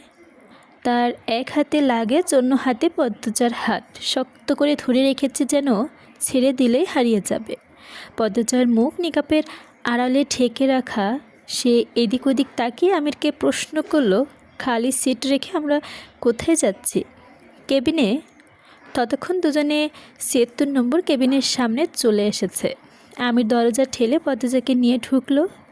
4টা বার্থ, 4 জনের কেবিনে, বোঝা যাচ্ছে। পদ্মজা বলল, বাকি 2 জন কখন আসবে? ট্রেন তো ছেড়ে দিচ্ছে। 4 বার্থ আমাদের। পদ্মজা ডান পাশে বার্থে বসে বসতে বলল, অনেক খরচ করেছেন। আমির লাগেজের জায়গা মতো রেখে পদ্মজার পাশে বলল, নিকাব খোলো এবার, কেউ আসছে না। পদ্মজার নিকাব খুলো, ছমছম শব্দ তুলে ট্রেন যাত্রা শুরু করছে। আমির জানালা খুলতে দিতেই পদ্মজার চুল তিরতির করে উঠতে থাকলো। পদ্মজা দ্রুত হাত দিয়ে মুখের সামনে ধরে বাতাস থেকে রক্ষা পাওয়ার ব্যর্থ চেষ্টা করল। আমির বাঁ পাশের বাড়তে বসে হাসলো, বলল, হাত ছড়াও, বউকে একটু দেখি। পদ্মজা 2 হাত ছড়ালো, ঠোঁটে বাঁকা হাসি, চোখে ছোট ছোট করে তাকিয়ে আছে। চুল অবাধ্য হয়ে উঠেছে। আমির এক হাতের উপর থুতনিতে ভর দিয়ে বলল, এই হাসির জন্য দুনিয়ার 1 ভোর ওপর করতে রাজি। পদ্মজার দাঁত বের করে হাসল, লজ্জায় নামিয়ে নিল চোখ। আমির পদ্মজার পাশে বসে খোপা করে দিয়ে বলল, এবার বোরকাটাও খুলে ফেলো, গরম লাগছে না? পদ্মজার জিজ্ঞাসু দৃষ্টিতে তাকালো। আমির বলল, কেউ আসবে না? পৌঁছাতে বিকেল হবে, নিশ্চিন্তে শুধু বোরকা খুলতে পারো, আর কিছু খুলতে হবে না। পদ্মজার কান রেডি করে ওঠে। আমিরের উরুতে কিল দিয়ে বলল, ছি, আপনি যাতা। আমির উচ্চস্বরে হেসে উঠল। পদ্মজার ভ্রুকুটি করে বোরকা খুলে জানালার ধারে বলল, আমরা যে বাড়িতে যাচ্ছি সেখানে কে কে থাকে? একজন দারোয়ান আর একজন বুয়া আছে, ওনারা বিশ্বস্ত, নয়তো রেখে এসেছি। পদ্মজা কিছু বলল না। আমির পদ্মজার পাশ ঘেঁষে বসলো। পদ্মজার কানে দুলে টোকা দিয়ে জড়িয়ে ধরল কোমর। পদ্মজা মেরুদণ্ড সোজা করে বসলো। শীতল একটা অনুভূতিতে সর্বাঙ্গে ছড়িয়ে পড়ে। চোখ বুজে স্বভাববশত বলে ওঠে, কেউ দেখবে। আমির ভ্রুকুটু করে চোখ তুলে তাকালো। পদ্মজা বুঝতে পারে সে ভুল উচ্চারণ করে ফেলেছে। জিহ্বা কামড়ে আর চোখে আমিরকে ঢেকে হাসার চেষ্টা করলো। আমির বেশ অনেকক্ষণ তীক্ষ্ণ চোখে তাকিয়ে রইল পদ্মজার দিকে। এরপর আরও শক্ত করে জড়িয়ে ধরে পদ্মজার ঘাড়ে নাক ডুবিয়ে বলল, দেখুক, যার ইচ্ছে দেখুক। দরজা টোকা দিচ্ছে কেউ, শব্দের পদ্মজা ঘুম ছুটে গেল। ধরফরিয়ে উঠে বসল সে। কখন ঘুমিয়ে পড়েছিল মনে পড়ছে না। আমিরের কোলে তার মাথা ছিল। মানুষটা এতক্ষণ বসেছিল তাহলে? পদ্মজাকে এভাবে উঠতে দেখে আমির ইশারায় স্বাস্থ্য হতে বলল। পদ্মজা দ্রুত নিকাব পরে নেয়। আমির গিয়ে দরজা খুলল। ঝালমুড়ি নিয়ে একজন লম্বা লোক দাঁড়িয়ে আছে। নাকটা মুখের তুলনায় একটু লম্বা। আমির বললে, এভাবে অনুমতি না নিয়ে ঢোকা দেওয়া অভদ্রতা। আমাদের দরকার পড়লে আপনাদেরকে এমনিতেই খুঁজে নিতাম। আর এমন করবেন না, আপনার জন্য আমার বইয়ের ঘুম ভেঙে গেছে। নিন টাকা, ঝালমুড়ি দেন। লোকটা বেশ আনন্দ নিয়ে ঝালমুড়ি বানিয়ে দিল। বোধহয় আর বিক্রি হয়নি। হাতে পাড়ে আমিরের প্রথম খরিদ্দার। লোকটি চলে গেল। আমির কেবিনে ঢুকে দরজা বন্ধ করে পদ্মজাকে বলল, একজন লোক ঝালমুড়ি বিক্রি করতে এসেছিল। এই নাও, খাও, এরপর আবার ঘুমাও। দুজনে একসঙ্গে ঝালমুড়ি খেতে খেতে সুখ দুঃখের গল্প শুরু করে। আমির তার শহুরে জীবনে গতিবিধি বলছে, কখন কখন কোন বাসায় থাকে, কিভাবে ব্যবসার সময় দেয়। পদ্মজা মন দিয়ে শুনছে। একসময় পদ্মজা বলল, একটা কথা জানার ছিল। কী কথা? আমার মনে হচ্ছে আপনাদের বাড়িতে লুকানো কোনো ব্যাপার আছে। শুধু মনে হচ্ছে না, একদম নিশ্চিত। আমির উৎখুশ হয়ে ঝুঁকে বসল। আগ্রহভাবে জানতে চাইল, কীরকম? পদ্মজা আরও এগিয়ে আসে। আকাশে দুপুরে কড়া রোদ। ছলাৎ করে রোদের ঝিলিক জানালায় গলে কেবিনে ঢুকে আবার হারিয়ে যাচ্ছে। বাতাসের ভ্যাপসা গরম, মাঝে মাঝে শীতল ঠান্ডাও। যেসব উপেক্ষা করে পদ্মজা তার ভেতরের সন্দেহগুলো বলতে শুরু করল। আমি নিশ্চিত রুম্বা ভাবিকে বন্দি করে রাখা হয়েছে। কেন বন্দি করে রাখা হয়েছে সেটা দাদু জানেন। উনি সবসময় রুম্পা ভাবির ঘরের দরজায় নজর রাখেন। আমি অনেকবার ঢুকতে চেয়েছি, কিন্তু পারিনি। বাড়ির পেছনের জঙ্গলে কিছু একটা আছে। সেটা ভূত জিন জাতীয় কিছু না, অন্য কিছু। এমনটা মনে হওয়ায় তেমন কারণ নেই, আমার অকারণই মনে হচ্ছে। জঙ্গলটা আপনা আপনি সৃষ্টি হয়নি, আর ভয়ঙ্করও হয়নি। কেউ বা কারা এই জঙ্গলটিকে যত্ন করে তৈরি করেছে, ভয়ঙ্কর করে সাজিয়েছে। এছাড়া বাড়ির সবাইকে আমার সন্দেহ হয়। এ ব্যাপারটা আপনি কি বলেন? আমির একটু অবাক হলো না, মুখের প্রকাশভঙ্গি পাল্টালো না। সে দীর্ঘশ্বাস ছেড়ে বলল, আমি জানি এসব। পদ্মজা আমিরের 2 হাত খামচে ধরে এক নিঃশ্বাসে বলল, আমাকে বলুন, অনুরোধ লাগে বলুন। আমি শুনতে চাই। অনেক দিন ধরে নিজের ভেতরে পুষে রেখেছি। আমির অসহায় দৃষ্টিতে তাকালো। বলল, আমার ধারণা তোমার মতো ধারণায় অভিহিত সীমাবদ্ধ। এর বাইরে কিছু জানি না। এই রহস্য খুঁজে বের করার ইচ্ছে হওয়া সত্ত্বেও আমি হজম করেছি। আমার ইচ্ছে মাটি চাপা দিয়েছি। আমিরের গলাটা কেমন শোনালো। পদ্মজা কণ্ঠ খাদে নামিয়ে বলল, কেন দিয়েছেন? আমির হাসলো, বলল, ধুর, এসব গল্প করার সময় নাকি। শোনো, এরপর কি করব? পদ্মজা কথার মাঝে আটকে দিয়ে সঙ্গে সঙ্গে বলল, কথা ঘোরাবেন না। আমি খেয়াল করছি হাওলদার বাড়ির প্রতি আপনি উদাসীন। কোনো ব্যাপার পাত্তা দেন না। সময় মতো বাড়ির চেয়ে দূরে দূরে থাকেন। কোনো ঘটনায় নিজেকে জড়ান না। কেন নিজেকে গুটিয়ে রাখেন? আমিরের দৃষ্টি অস্থির। সে এক হাতে ব্যর্থ খামচে ধরার চেষ্টা করে ঘন ঘন শ্বাস নেয়। পদ্মজা খুব অবাক হয়। আমিরের এত কষ্ট হচ্ছে কেন? পদ্মজার উৎকণ্ঠা, কি হলো আপনার? কোথায় কষ্ট হচ্ছে? না, কিছু হয়নি বলেই আবার অদ্ভুতভাবে ডাকল, পদ্মাবতী। আমির চট করে পদ্মজার 2 হাত শক্ত করে ধরল, আর চোখ দুটিকে ভয়। পদ্মজা আমিরের চোখের দিকে তাকালো। আমির বলল, আমার তোমাকে অনেক কিছু বলার আছে। অনেকবার বলতে গিয়েও পারিনি। আর যখন কথা উঠেছে। আচ্ছা পদ্মজা, আমার পরিচয় জেনে আমাকে ছেড়ে যাবে না তো? আমি তোমাকে হারালে একাকিত্বে ধুকে ধুকে নিঃস্ব হয়ে যাব। আমার জীবনে একমাত্র সুখের আলো তুমি। পদ্মজার হৃৎপিণ্ড থমকে গেল। সে পরিস্থিতি বুঝে উঠতে পারছে না। আমির উত্তরের আশায় চাতক পাখির মতো তাকিয়ে আছে। পদ্মজা ধীর কণ্ঠে বলল, লুকানো সব কথা বলুন আমাকে। আপনি আমার স্বামী। আপনাকে ছেড়ে যাওয়ার কথা কখনো ভাবি না আমি, বিশ্বাস করুন। আমি নতুজানু হয়ে বলল, আমি আমার আব্বার অবৈধ সন্তান। আমার জন্মদাত্রী জন্ম দিয়েই মারা যায়। দিয়ে যায় অভিশপ্ত জীবন। পদ্মজার 2 পা কেঁপে উঠল, মাথা ভন ভন করে উঠল, শিরদাঁড়া বেয়ে গড়িয়ে যায় ঠান্ডা স্রোত। আমি ঠোক গিলে আবার বলল, আমার জন্মদাত্রী মারা যাওয়ার পর আব্বা আমাকে নিয়ে আসেন। আমার বর্তমান আম্মা আমাকে দেখে খুব রেগে যায়, কিছুতে আমাকে মানতে চায়নি। তখন ছেলে মেয়ে ছিল না আম্মার, তাই মাস ঘুরতে আমাকে মেনে নিল, ছেলের মতো আদর করতে শুরু করলো। এসব দাদুর মুখে পড়ে শুনেছি। আব্বা আমাকে তুলে এনে জায়গা দিলে সন্তানের মতো ভালোবাসেনি কখনো।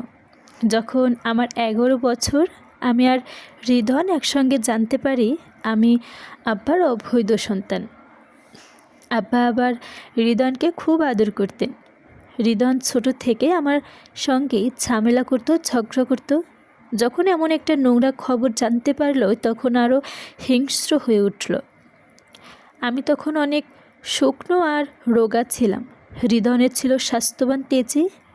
আব্বার এমন ছেলেই পছন্দ। কেন পছন্দ জানা নেই, 29 থেকে 20 হলে হৃদন খুব মারত। আব্বার কাছে বিচার দিলে হৃদন আরও 10টা বানিয়ে বলতো। তখন আব্বা আমাকে মারতেন। হৃদন একবার আমাকে জঙ্গলে বেঁধে রেখেছিলেন। 1.5 দিন পড়েছিলাম। রাতে ভয়ে প্যান্টে প্রস্রাব করে দিয়েছিলাম। মুখ বাঁধা ছিল, তাই এত চিৎকার করেছে তবুও কেউ শুনতে পায়নি। ভয়ে বুক কাঁপছিল। মনের ভয়ের কারণে কল্পনার ভয়ঙ্কর ভূত দানব দেখেছিলাম। বাঁচানোর মতো কেউ ছিল না। আমাদের বাড়িতে কাজ করতেন ফকির মিয়া নামে একজন। 1.5 দিনে উনি আমাকে জঙ্গলে বাঁধা অবস্থায় পান। বাড়িতে বৈঠক বসে। হৃদনকে 2টি বেতের বাড়ি দিয়ে ছেড়ে দেওয়া হলো। হৃদন একা তো, বলিষ্ঠবান, তার উপর 2 বছরের বড়। কিছুতেই পেরে উঠতাম না। জানো পদ্মবতী, ও পানিতে আমার মাথা জোর করে চেপে ধরে রেখেছে অনেকবার। ও মানসিকভাবে বিকৃত পশু। ওর জন্য আমার জীবন জাহান্নাম হয়ে ওঠে। আমাকে বললেও আমাকে বাঁচাতে পারতেন না, সবসময় নিশ্চুপ থাকতেন। যখন আমার 15 বছর বয়স, তখন এক শীতের রাতে পালানোর চেষ্টা করি। শীতে কাঁপতে কাঁপতে খেতে অজ্ঞান হয়ে পড়ে যাই। পরের দিন চোখ খুলে দেখি আমি হাওলদার বাড়িতে। আমার সামনে হৃদন, আব্বা, চাচা, আম্মা, সবাই। বুঝতে পারি আমার আর কোনো জায়গা নেই, এখানেই থাকতে হবে। যতই কষ্ট হোক থাকতে হবে, এছাড়া উপায় নেই। আমিরের কণ্ঠে স্পষ্ট কান্না। চোখ বেয়ে জল গড়িয়ে পড়ল। পদ্মজা হেসকে তুলে কাঁদছে। আমির অশ্রু সচল চোখ মেলে পদ্মজার দিকে তাকালো। হেসে পদ্মজার 2 চোখের জল মুছে দিয়ে বলল, আরে পাগলি, কাঁদছো কেন? এসব তো পুরনো কথা। আমার পড়াশোনাটা আবার চলছিল ভালোই। আমি ভালো ছাত্র ছিলাম, এই দিক দিয়ে বুদ্ধিমান ছিলাম, সবসময় ভালো ফলাফল ছিল। এজন্য কদর একটু হলেও পেতাম। যখন আমার 18 বয়স, তখন বাড়িতে অস্বাভাবিক কিছু অনুভব করি। রাত করে অদ্ভুত কিছু শব্দ শুনি, জঙ্গলে আলো দেখতে পাই। চাচাকে প্রায় রাতে জঙ্গলে যেতে দেখি। হৃদন আর চাচা মিলে একটা কিছু নিয়ে সবসময় আলাপ করতো। ওদের চোখ মুখে থাকতো লুকোচুরি খেলা। আমি একদিন রাতে চাচাকে অনুসরণ করি। প্রায় 10 মিনিট হাঁটার পর চাচা দেখে ফেলে। এই ভুলের জন্য সেদিন কম মার খেতে হয়নি, তবু বেহায়ের মতো কয়েকদিন পর আবার অনুসরণ করি। হৃদন পেছলে ছিল, দেখিনি। আব্বা সেদিন অনেক মারলেন, দা পর্যন্তও ছুঁড়ে মারে। এই যে থুতনির দাগটা, এটা সেই দায়ের আঘাত। একসময় আব্বা আমাকে নিয়ে আলোচনায় বসলেন। বললেন আমাকে পড়ালেখার জন্য শহরে পাঠাবেন, কোনো ব্যবসা করতে চাইলে তার সুযোগ করে দিবেন। আমি এই বাড়ির আর আশপাশে নিয়ে মাথা ঘামাই না। আমি মেনে নেই হৃদয়নের সঙ্গে থাকতে হবে না। এর চেয়ে আনন্দের কি আছে? চলে আসি ঢাকা। শুরু হয় নিজের জায়গা শক্ত করার যুদ্ধ। এখানে এসে অনেক অপমান সহ্য করতে হয়, তবুও থেমে যায়নি। যুদ্ধ করে এসে অপমান সহ্য করতে হয়েছে। আমাকে বাঁচতে হবে, মানুষের মতো বাঁচতে হবে, কারো লাথি খেয়ে না। যখন আমার 23 বছর, তখন থেকে আমার কদর বেড়ে যায়। ব্যবসায় মোটামুটি সফল হয়ে যাই। ভাগ্য ভালো ছিল আমার। অতিরিক্ত পরিশ্রম আমাকে নিরাশ করেনি। তখন আব্বা আমার প্রশংসায় পঞ্চমুখ। হৃদয়ের মতো আগে হাত তোলার সাহস পায় না। সেই আমি আজ এই জায়গায়। এখন আমার যে অবস্থান, হাওলদার বাড়ির কারো সাহস নিয়ে আমার দিকে চোখ তুলে তাকানোর। আমি চাইলেও শোধ নিতে পারি, কিন্তু নেব না। তারা থাকুক তাদের মতো। হৃদয় ছোটোবেলায় যা করেছে মেনে নিয়েছি, এখন তোমার দিকে নজর দিয়েছে। ওর নজর আমার বাড়ি, গাড়ি, অফিস, গোডাউনে আছে। আমি টের পাই ও পারলেও আমাকে খুন করে ফেলতো, কিন্তু পারে না। আমার ক্ষমতার কাছে ওর সব জায়গায় কোনো কিছুই নেই। হাওলদার বাড়ি কেউ কেউ মিলে আমাকে নিয়ে কোনো পরিকল্পনা করেছে, আমি নিশ্চিত। তাই বাড়িতে আমি থাকতে সন্দেহবোধ করি না। আম্মা ছাড়া ওই বাড়ির সবাই ভালোবাসার মুখোশ মাত্র। আমার দরকার ছিল একজন ভালো মনের সঙ্গিনী। আমি পেয়েছি, আর কিছুর দরকার নেই। আমি আমার অর্ধাঙ্গিনীকে তার আসল সংসারে নিয়ে যাচ্ছি। এখন আমার মন শান্ত, কোনো চিন্তা নেই, নিজেকে খুব বেশি সুখী মনে হচ্ছে। আমির পদ্মজার হাতে চুমু খেলো। পদ্মজা তখনও কাঁদছে। সে আচমকা আমিরকে গভীরভাবে শক্ত করে জড়িয়ে ধরে ভেজা কণ্ঠায় বলল, আমি কখনো আপনাকে কষ্ট দেব না, কোনো দিনও না। কেউ আপনাকে ছুঁতে আসলে আমি তার গর্দান নেব। আমি উন্মাদ হয়ে তাকে ছিঁড়ে কুটি কুটি করব। এখন আর কারো সেই ক্ষমতা নেই। মিছিমিছি ভয় পাচ্ছ। পদ্মজা আরও শক্ত করে তাকে ধরার চেষ্টা করলো। আমির পদ্মজার পিঠে হাত বুলিয়ে বলল, এই প্রথম আমার বইয়ের গভীর আলিঙ্গন পেলাম। ভালো লাগছে, ছেড়ো না কিন্তু। রেল স্টেশন প্ল্যাটফর্মে হাঁটছে ওরা। আমির পদ্মজার এক হাতে ধরে রেখেছে, খুব দ্রুত হাঁটছে। পদ্মজা ভালো তাল মেলাতে পারছে না, চেষ্টা করছে যদিও। মোটর গাড়ি নিয়ে একজন কালো চশমা পরা লোক অপেক্ষা করছিল। তার সামনে থামলো আমির। লোকটা সালাম দিয়ে গাড়ির দরজা খুলে ব্যাগ জায়গা মতো রাখলো। আমির আগে উঠে বলল পদ্মজাকে। পদ্মজা অবাক হলো, এরকম গাড়ির সঙ্গে সরাসরি পরিচয় নেই তার, কিন্তু প্রকাশ করলো না। আমিরের কথা মতো গাড়িতে উঠে বসলো সে। তারপর উঠল আমির। গাড়ি চলতে শুরু করে। আমির পদ্মজাকে এক হাতে জড়িয়ে ধরে বলল, আমাদের নিজস্ব গাড়ি, দুজনে রাত বিরাতে যখন তখন ঘুরে বেড়াতে হবে। পদ্মজা কিচ্ছু বলল না। সে উপভোগ করছে নতুন জীবন। ঘণ্টাখানেকের মধ্যেই গাড়ি একটা বাড়ির সামনে থামলো। কালো চশমা পরা লোকটি দ্রুত গাড়ি থেকে নেমে খুলে দিল আমিরের ডান পাশের দরজা। পদ্মজাকে নিয়ে নামলো আমির। বাড়ি দেখে তো পদ্মজা মুগ্ধ। ডুপ্লেক্স বাড়ি। একজন দারোয়ান দৌড়ে এসে সালাম দিল। পরিচয় হলো পদ্মজার সঙ্গে। এরপর এলো আরেকজন মধ্যবয়স্ক নারী। সে বোধহয় এ বাড়ির কাজের লোক। সবাই একসঙ্গে বাড়ির ভেতরে ঢুকলো। পদ্মজা তার নতুন বাড়ি মন দিয়ে দেখছে। পূর্ব দিক থেকে সদর দরজা পর্যন্ত ভেতরে প্রবেশ করতেই দেখতে পেল বিশাল বৈঠকখানা, উত্তর দক্ষিণে লম্বা। দক্ষিণ পাশে বারান্দা, তাতে নানান ধরনের ফুল ফুটে আছে টবের মধ্যে। মনে হচ্ছে একটা ছোটোখাটো বাগান। বৈঠকের দক্ষিণ পাশে কোনো এক বড় করে শোবার ঘর। পদ্মজা প্রশ্ন করার আগে আমির বলল, না, এটা আমাদের ঘর না। উত্তর পশ্চিমে আর কোণার দিকে রান্নাঘর এবং টয়লেট। আর এই দুয়ারের মাঝে মাঝে, মানে বৈঠকখানা পশ্চিম দিকে, মাঝখানটা খাওয়ার ঘর। বৈঠকখানার মাথার ওপরের দিকে তাকালেন, সেটা ঝুলতে থাকা সোনালি রঙের ঝাড়বাতি দেখা যায়।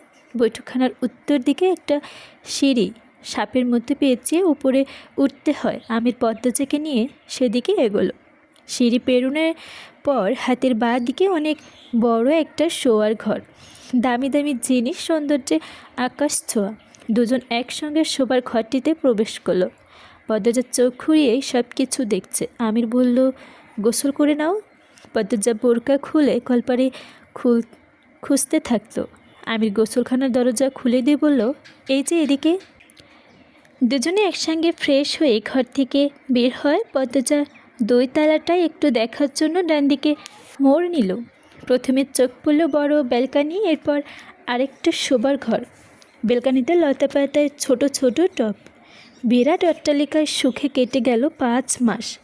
লাবণ্য দেশ ছেড়েছে 2 মাস হলো। মাস তিনেক হলো বুয়া কাজ ছেড়ে দিয়েছে। পদ্মজা আর কাজের লোক নিতে দিল না। এক হাতে নাকি সব পারবে। তবু আমির একটা 12 বছর বয়সী মেয়েকে রেখেছে সাহায্যের জন্য। ভোরে নামাজ পড়ে রান্নাবান্না করে পদ্মজা, এরপর শাড়ি পাল্টে নেয় কলেজে যাওয়ার জন্য। আমিরকে ব্লেজার টাই পরাতে সাহায্য করে। প্রথম যেদিন আমিরকে ব্লেজার পরাতে গিয়েছিল সেদিন অবাক হয়ে জিজ্ঞেস করেছিল, এই পোশাকের নাম কি? আপনাকে খুব বেশি সুন্দর দেখাচ্ছে। আমির হেসে জবাব দিয়েছিল, ব্লেজার, বাড়ি থেকে এটা আনা। এমন অনেক কিছু পদ্মজার অজানা ছিল, সব কিছু এখন তার চেনা চেনা জানা। এই বিলাসবহুল জীবন বেশ ভালো করেই উপভোগ করছে।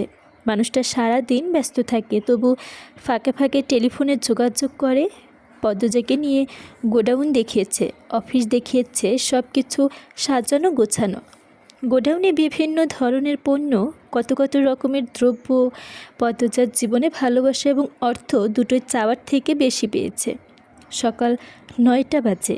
আমির তাড়াহুড়ো করছে, তার নাকি আজ দরকারি মিটিং আছে। পদ্মজা শাড়ির আঁচল টেনে গুজে নিয়ে দৌড়ে দৌড়ে খাবার পরিবেশন করছে। আমির 2 তলা থেকে নেমেই বলল, আমি গিয়ে গাড়ি পাঠিয়ে দিচ্ছি, কলেজে চলে যেও। আরে খেয়ে যাবে না তো? সময় নেই, আসছি। খেয়ে যান না। বলছি তো তাড়া আছে, জোরাজুরি করছো কেন? আমির দ্রুত বেরিয়ে যায়। পিছু ডাকতে নেই, তাই পদ্মজা রাখল না। মনকে ডেকে বললেন, খেয়ে নাও তুমি। মনা পদ্মজার সাহায্যকারী। পদ্মজার ছোট ছোট ফরমাইশ পালন করে।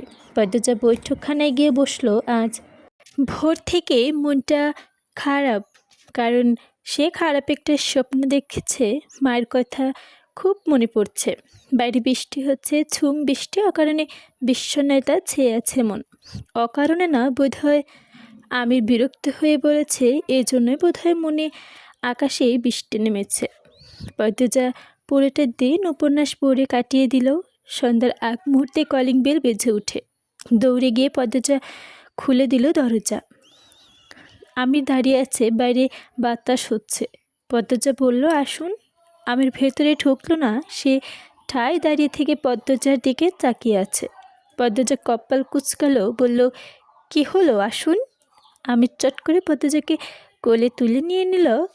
পদ্মজা চেঁচিয়ে উঠে বলল, কেউ দেখবে। আমির মনাকে ডাকলো, মনা কই রে, দেখে যা। আপনি ওকে ডাকছেন কেন? এবার কাউকে দেখাবেই। মনা, ওই মনা। মনা 2 তলা থেকে নেমে আসে। আমির মনাকে নামতে দেখে বলল, এই দেখো তোর আপাকে কোলে নিয়েছি, দাঁড়া, তোর সামনে একটু আদর করি। পদ্মজা শাড়ির আঁচল দিয়ে মুখ ঢেকে চাপা স্বরে বলল, মনা কি ভাববে? আপনি আবার? আর বলবো না, কে দেখবে, এবার ছেড়ে দিন। আমির পদ্মজাকে নামিয়ে দিল। মনা কাঁচুমাচু হয়ে দাঁড়িয়ে আছে, সে কি করবে বুঝতে পারছে না। আমির বলল, যা ঘরে যা। এই মনা, এটা শোনার অপেক্ষায় ছিল। সে দৌড়ে চলে যায়। পদ্মজা হাঁপ ছেড়ে বাঁচল। আমিরের গুরুজনদের মতো বলল, আকেলজন যখন কখন হবে আপনার? বয়স তো কম হলো না। অবিকল পদ্মজার কথার ধারণ অনুসরণ করে আমির বলল, আর কতদিন কেউ দেখবে কথাটা মুখে থাকবে? বিয়ে তো কম দিন হলো না। আপনি আপনি আর কালাচাঁদ না কালা মহিষ? এটা তো পূর্ণা বলতো না। হ্যাঁ, আমি মোটেও কালো না তো কি? এই যে দেখুন, দেখুন আমার হাত আর আপনার হাত। পদ্মজা হাত বাড়িয়ে দেখায়। আমির খপ করে পদ্মজার হাত ধরে চুমে খেয়ে বলল, এই হাতে আমার। পদ্মজা বলল, ঠেস ধরা খাও, আর কি পারেন আপনি, ছাড়ুন। আপনি। পদ্মজার হাত ছেড়ে হাসতে লাগলো। দেখতে দেখতে চলে এলো শীতকাল। সকাল বাজে 10টায়, তবুও কুয়াশার চাদর চারদিকে ঢাকা। বাল্যকণিতে দাঁড়িয়ে আছে পদ্মা, মনটা কু গাইছে। অজানা একটা ঝড় বইছে বুকে, স্থির হয়ে কোথাও দাঁড়াতে পারছে না। ঢাকা আসার পর থেকে নিয়মিত পূর্ণা চিঠি পেত। প্রায় 4 মাস হলো বাড়ি থেকে কোনো চিঠি আসছে না। পদ্মজা 9টা চিঠি পাঠিয়েছে, একটারও উত্তর আসেনি। বাড়ির সবার কথা খুব মনে পড়ছে। ব্যালকনিতে ছেড়ে ঘরে চলে যায় পদ্মজা। বিছানায় গা এলে দিতেই ঘুমের রাজ্যে হারিয়ে যায়। একটা সুন্দর স্বপ্ন দেখে হাওলদার বাড়িতে টেলিফোন এসেছে। পূর্ণা হাওলদার বাড়িতে এসে পদ্মজার সঙ্গে যোগাযোগ করে। পদ্মজা কথা বলতেই ওপাশ থেকে পূর্ণা উল্লাস ভেসে আসলো। আপা, আপা, আমি আমার গলার স্বর শুনতে পাচ্ছ? তুমি শুনছো? শুনছি। কেমন আছিস? আম্মা কেমন আছে? বাড়ির সবাই কেমন আছে? সবাই ভালো। তুমি কেমন আছো? আমার বিশ্বাস হচ্ছে না তোমার গলা শুনছি। আচ্ছা শোনো, বলো আপা, আশপাশে কেউ আছে কি? খালাম্মা আছে। এ বাড়িতে আর আসবি না আমি যতদিন না আসবো, মনে রাখবি। কেন? কেন আপা? মানা করেছি, শুনবি। আচ্ছা, কিন্তু আমি ভেবেছিলাম এবার প্রতিদিন দুলাভাইয়ের বাড়িতে আসবো আর তোমার সঙ্গে কথা বলবো। ধুর, আবার যখন আসবো আমাদের বাড়িতেই টেলিফোন নিয়ে আসবো, এরপর প্রতিদিন আমাদের কথা হবে। এখন আর আমার মানা শোন। টাকা কোথায় পাবে? যেদিন উনি বলেছিলেন নিয়ে আসবে, আমি মানা করেছিলাম। বললেন তুমি আনন্দে থাকলে আমি সুখী। তোমার সুখের জন্য এখন আমার সব। আর কি বলার? দুলাভাই তো খুব ভালো, তাই না আপা? আমার শরীর সত্যি ভালো আছে। আছে, আগের চেয়ে ভালো। খেয়াল করে রাখিস আমার। রাখবো। বাতাসটা বেড়েছে, পদ্মজার গা কাটা দিচ্ছে। আচমকাই ঘুমটা ভেঙে চট করে উঠে বলল সে। হাতের দিকে তাকিয়ে দেখলো টেলিফোন নেই। স্বপ্ন মনে হচ্ছিল, সবই তার। পদ্মজা দেওয়ালের ঘড়িতে দেখে 11টা বাজে। টেলিফোনের পুরো দেশে হাতে গোনা কজনের বাসায়। সেখানে গ্রামে টেলিফোন যোগাযোগ করা যাবে ভাবাও হাস্যকর। পদ্মজা বিছানা ছেড়ে ড্রয়িং রুমে চলে এলো। কপালে হাত দিয়ে দেখে গায়ের জ্বর এসেছে। পূর্ণার সঙ্গে কথা বলতে বলতে ইচ্ছা করছে। সে দীর্ঘশ্বাস ছাড়ল। রান্নাঘরে যেতে যেতে ডাকলো, মনা। হঠাৎ মাথায় এলো মনে তো বাসায় নেই, 2 দিন আগে বাড়িতে গিয়েছে। খুব একা লাগছে তার। সব কিছু রান্না করা আছে, তার কি রাঁধবে? 1 কাপ চা বানিয়ে খাওয়া যায়। পদ্মজা 1 কাপ চা বানিয়ে বৈঠকখানার জানালার পাশে ঘেঁষে বসলো। গ্রামের সোনালি দিনগুলোর কথা মনে পড়ছে। মুর্শিদ প্রথম যেদিন সোয়েটার কিনে এনে দিয়েছিল সেই দিনটার কথা মনে পড়ছে। সকাল সকাল উঠে খেজুরের রস দিয়ে পিঠে খাওয়ার, 3 বোনের একসঙ্গে পড়তে বসা, একসঙ্গে স্কুলে যাওয়া। স্বর্ণময় দিনগুলো কখনো কি আর ফিরবে? কলিং বেল বেজে উঠল। অসময়ে কলিং বেল শুনে অবাক হলো পদ্মজা। আমির তো এই সময় আসে না। 2 ঘন্টা আগে বের হলো। তাহলে কে এসেছে? গায়ের শালটা টেনে নিল সে। এরপর দরজা খুলল। দরজার সামনে আমির দাঁড়িয়ে আছে। পদ্মজা অবাক হয়ে জানতে চাইল, এত দ্রুত তৈরি হও? গ্রামে যাব। পদ্মজার চোখের পলক ফেলে আবার তাকালো। বলল, গ্রামে মানে অলন্দপুর? আমির দরজা লাগিয়ে দিয়ে বলল, দ্রুত যাও, শাড়ি পাল্টাও। পদ্মজার উৎকণ্ঠা, হুট করে যে কোনো খারাপ খবর? আমির হেসে বলল, তেমন কিছু না, কয়েকদিন ধরে দেখছি মন খারাপ করে বসে থাকো, তাই হুট করে যাওয়ার সিদ্ধান্ত নিলাম। কলেজ তো শীতে বন্ধই আছে। আমি 1 সপ্তাহের জন্য ম্যানেজারকে সব বুঝিয়ে দিয়েছি। আর আলমগীর ভাইয়া এসেছে, কোনো চিন্তা নেই। এবার দ্রুত যাও, ট্রেন 12টায়, আজকে শেষ ট্রেন কিন্তু এটাই। আমি তৈরি আছি, শুধু লাগেজ 2টা 3টা শার্ট ঢুকিয়ে নিলেই হবে। পদ্মজা আর কিছু বলল না, ছুটে গেল 2 তলায়। তার হৃৎপিণ্ড খুশিতে দামামা বাজছে। 10 মিনিটের ব্যবধানে শাড়ি পাল্টে লাগেজও গুছিয়ে ফেলল। দুজন বেরিয়ে পড়ে গন্তব্য অলন্দপুর। দীর্ঘ 8 মাস পর জন্মস্থান, জন্মদাত্রী, জন্মদাতা ভাই বোনকে সবাইকে দেখতে পাবে। ভেতরে ভেতরে উত্তেজনা এতটাই কাজ করছে যে শীতের প্রকোপ টের পাচ্ছে না পদ্মজা। কেবিনে ঢোকার পর থেকে বারবার এক কথাই বলে চলেছে সে, কতদিন পর যাচ্ছি। আমা হুট করে আমাকে দেখলে জ্ঞান না হারিয়ে ফেলে? পূর্ণা নিশ্চয়ই অজ্ঞান হয়ে যাবে। আমির হাসলো। পদ্মজা 1 হাত মুঠোয় নিয়ে বলল, আসো গল্প করি। পদ্মজা তাকালো। তার চোখ দুটি হাসছে, চিকমিক করছে। সে প্রশ্ন করলো, আলমগীর ভাইয়া আমাদের বাসায় উঠবেন? না, অফিসেই থাকবে। রানিয়াপা ভালো আছে? কিছু বলেছে? আমির চুল ঠিক করতে করতে ব্যথিত স্বরে বলল, ওর জীবনটা নষ্ট হয়ে গেছে। বাচ্চা নষ্ট করে দিল না, এরপর মৃত বাচ্চা জন্ম দিল। এখন অবস্থা আরও করুণ, ঘরেই বন্দি। ইস, খারাপ লাগে ভাবলে। মানুষটির কপাল এত খারাপ হয় কি করে? মোড়ল বাড়ির সড়ক দেখা যাচ্ছে। পদ্মজা খুশিতে আত্মহারা। দ্রুত হাঁটছে সে। কখনো পাহাড়ি শাড়ি বোরকা পরে না, তবে আঁচ পড়েছে। শাড়ি বোরকা দুটোতেই ভারী কাজ করা, চকচক করা ছোট বড় পাথর। দেখলে মনে হয় হীরাপন্ন চিকচিক করছে। সে তার মাকে দেখতে চায়। সে কতটা সুখী তার কোনো কমতি নেই তার জীবনে। মোড়ল বাড়ির গেট ধাক্কা দিয়ে ভেতরে ঢুকতেই সব আনন্দ উল্লাস নিভে যায়। পূর্ণা পেমা দাঁড়িয়ে আছে, দুজনে চেনা যাচ্ছে না, শুকিয়ে কয়লা হয়ে গেছে। চোখে ঢুকে গর্তে, গাল ভাঙা গালে শুধু হাড়। মনে হচ্ছে কতদিন অনাহারে কাটিয়েছে। পূর্ণা পদ্মজাকে দেখেই আপা বলে কেঁদে উঠল, ছুটে এলো, দপ করে বসে পড়ল মাটিতে। প্রেমা দৌড়ে এসে পদ্মজাকে জড়িয়ে ধরে কাঁদতে থাকলো। পদ্মজা বাক্রুদ্ধ, অজানা আশঙ্কায় গলা শুকিয়ে আসছে। চোখ দুটো মাকে খুঁজছে। পদ্মজা আমিরের দিকে তাকালো। আমিরের চোখ অস্থির। পদ্মজা প্রেমার মাথায় হাত বুলিয়ে দিয়ে আর চোখে দেখে পূর্ণা হাউমাউ করে কাঁদছে। কেন আসছে না ছুটে? কিসের এত কষ্ট তার? পদ্মজা এগিয়ে আসে, পূর্ণাকে টেনে তুলে ক্ষীণ স্বরে বললে, এত শুকিয়েছিস কেন? আম্মা আম্মা ভালো আছে? আপা বলে পদ্মজা শক্ত করে জড়িয়ে ধরল পূর্ণাকে। পদ্মজা ঘরের ভেতর তাকালো, কয়জোড়া চোখ তার দিকে তাকিয়ে আছে। অজ্ঞাত ভরে গলা দিয়ে কথা আসছে না তার। পূর্ণাকে এক হাতে জড়িয়ে ধরে ঘরের ভেতরে ঢুকলো। দরজা ঘরে চেনা অনেকগুলো মুখ, প্রতিবেশী সবাই, আপন মানুষগুলো কোথায়? পদ্মজা আরও দুপা এগিয়ে আসে। উঠোন থেকে মঞ্জুয়ারার কণ্ঠ ভেসে আসে, পদ্ম আইসে পদ্ম।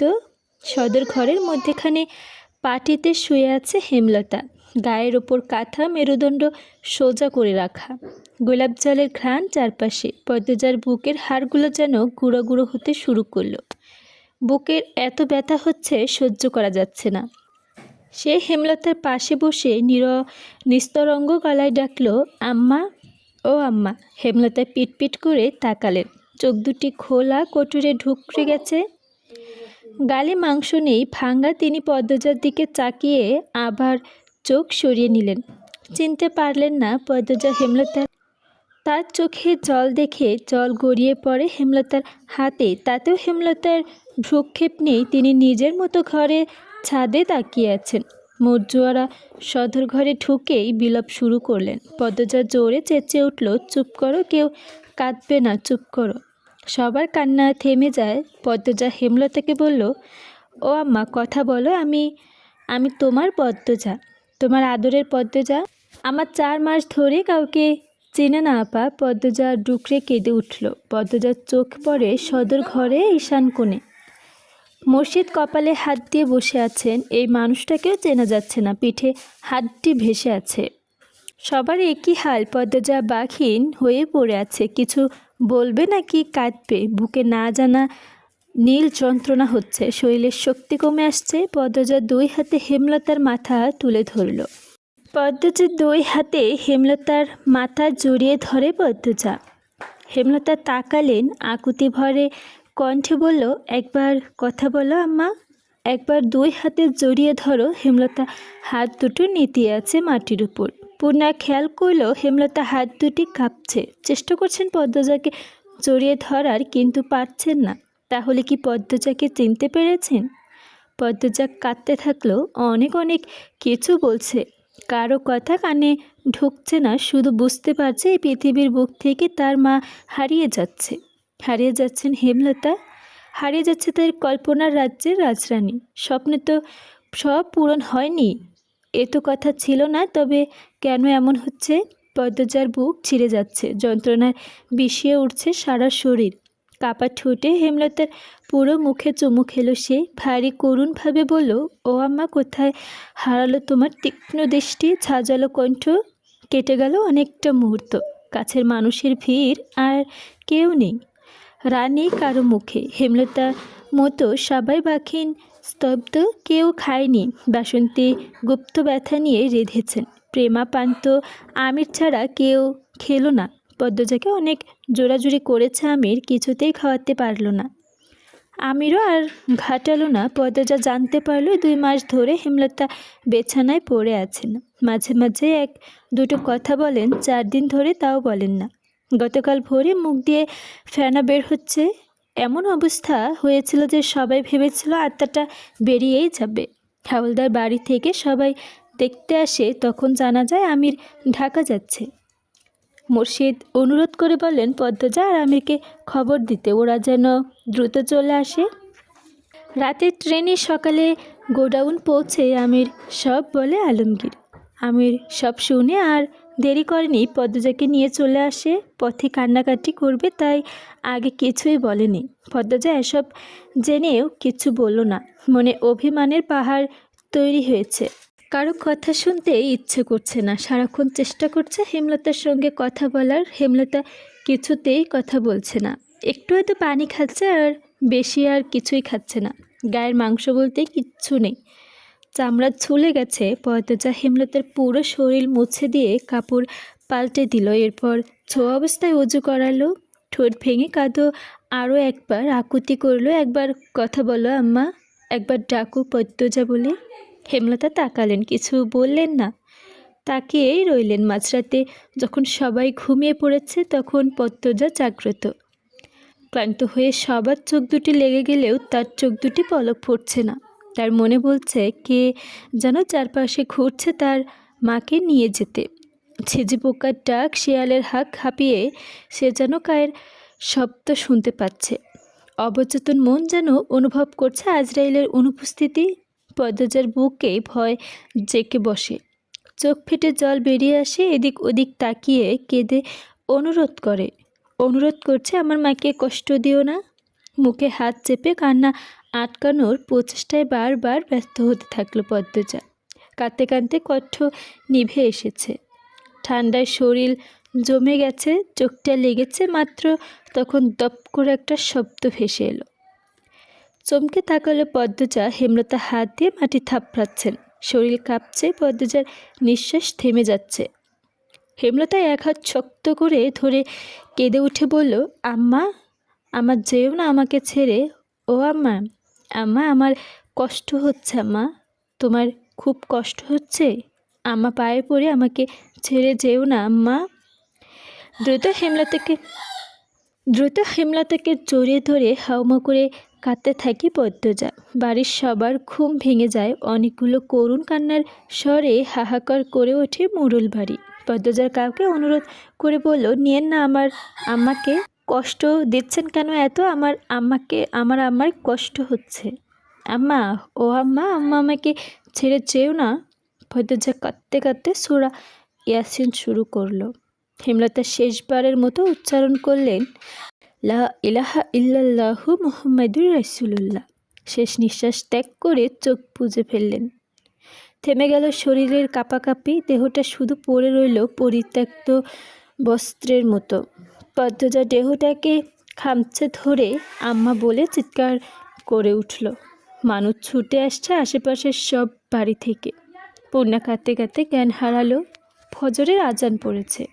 আমির পদ্মজাকে হেমলতার থেকে ছাড়ানোর চেষ্টা করে, কিন্তু কিছুতেই প্রাণবিহীন দেহটা পদ্মজা ছাড়তে চাইল না। যেন তার ডাকেই ফিরে আসবে হেমলতা। কথা বলে উঠবেন, আবার হাঁটবেন। পদ্মজাকে ধমকে বলবেন, চুপ, এত কিসের কান্না? আমার মেয়ে হবে শক্ত আর কঠিন মনের, এত নরম হলে চলবে না। তা কি আর হয়? এটা শুধুই কল্পনা। আত্মা একবার দেহ ছেড়ে দিলে কি আর ফিরে আসে? না, আপন ঠিকানায় ফিরে যায়। হেমলতার নামে মানুষটার আয়ু কতটুকুই ছিল। এই উড়াল দিয়েছে পরকালে, রেখে গেছেন আদরের 3 কন্যাকে। আদরের কন্যাদের ছেড়ে তো কখনো দূরে থাকতে পারতেন না। এবার কিভাবে চলে গেলেন? তিনি নিশ্চয়ই মৃত্যুর সঙ্গে কঠিন যুদ্ধ করেছেন। থেকে যেতে চেয়েছিলেন আরও কিছুদিন, পেরে ওঠেনি। ভোরের আলো ফুটে পদ্মজা নিজেকে শক্ত করে গোছল করে এসে কোরআন শরীফ নিয়ে বসল। হেমলতা বললেন, মা বাবা মারা গেলে কান্নাকাটি না করে লাশের পাশে বসে কোরআন শরীফ পড়া ভালো। এতে করে কবরের আযাব থাকলে কম হয়।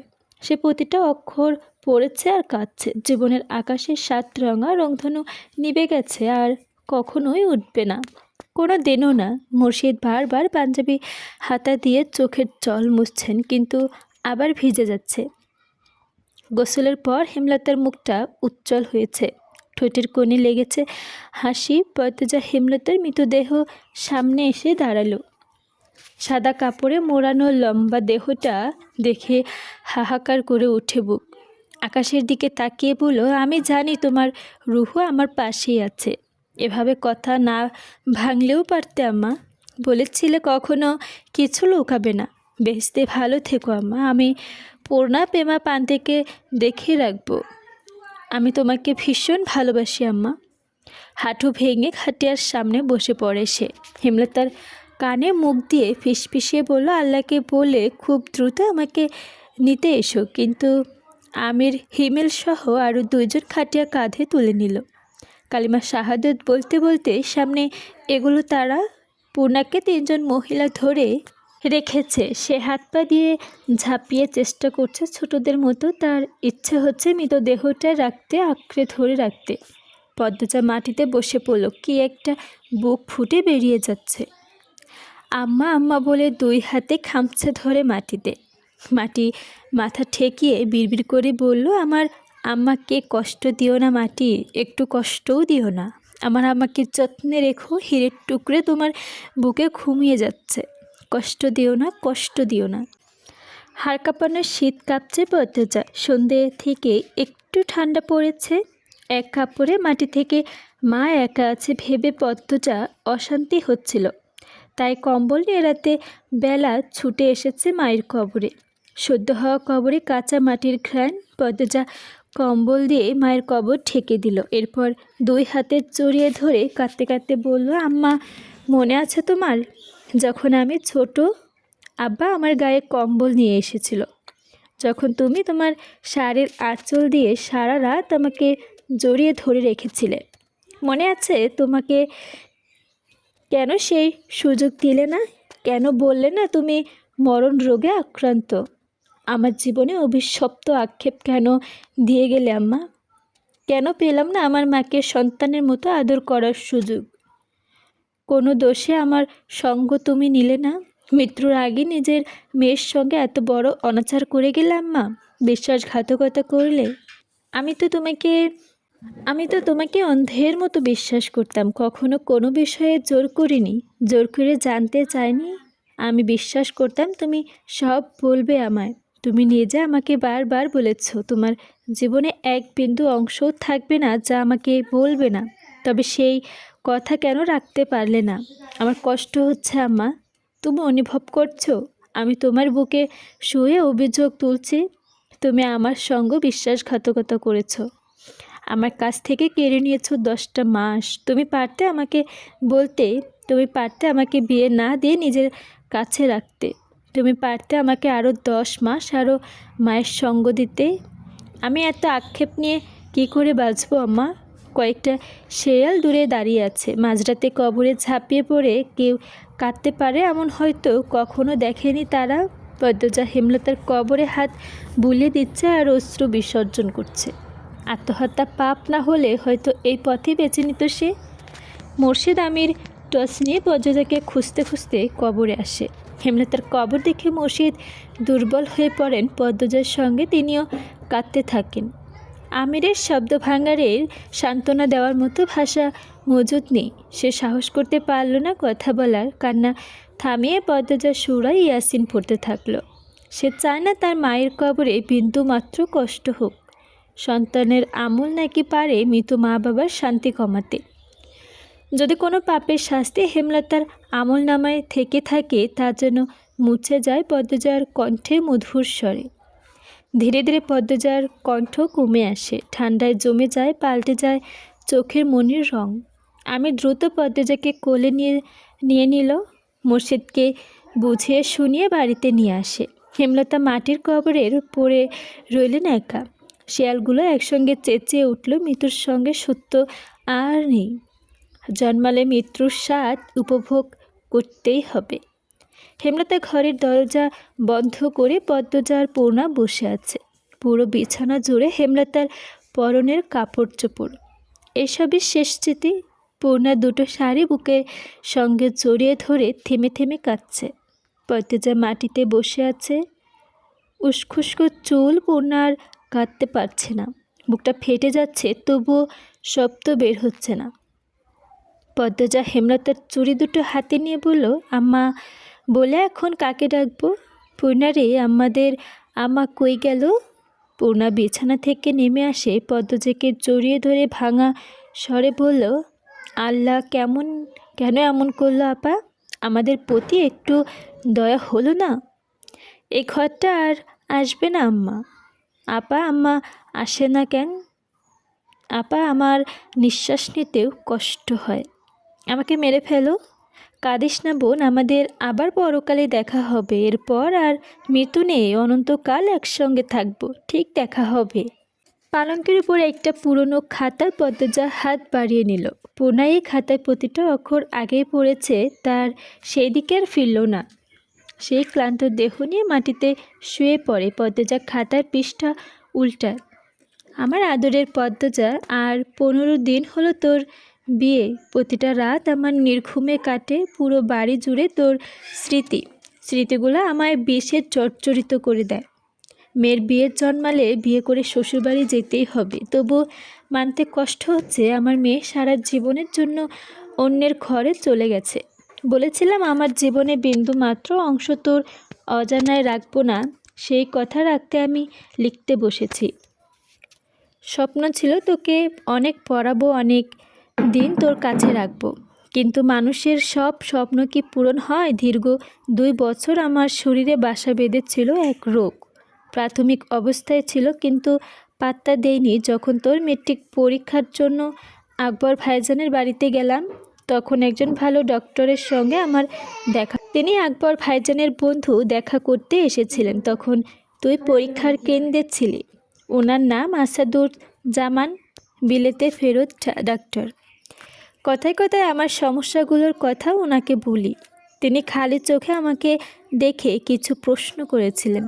ওনার ধারণা আমি পারকিনসন্স ডিজিজ নামক প্রাণঘাতী রোগে আক্রান্ত, যার 80% লক্ষণ আমার সঙ্গে মিশে যায়। তিনি দ্রুত আমাকে পরীক্ষা করতে বলেন। এই রোগের চিকিৎসা তো দূরে থাক, দেশে এই রোগ পরীক্ষা কেন্দ্রেও তেমন নেই। সেই দিনটা আমার জীবনে বড় ধাক্কা ছিল। আমি দেখশিক হারিয়ে ফেলি।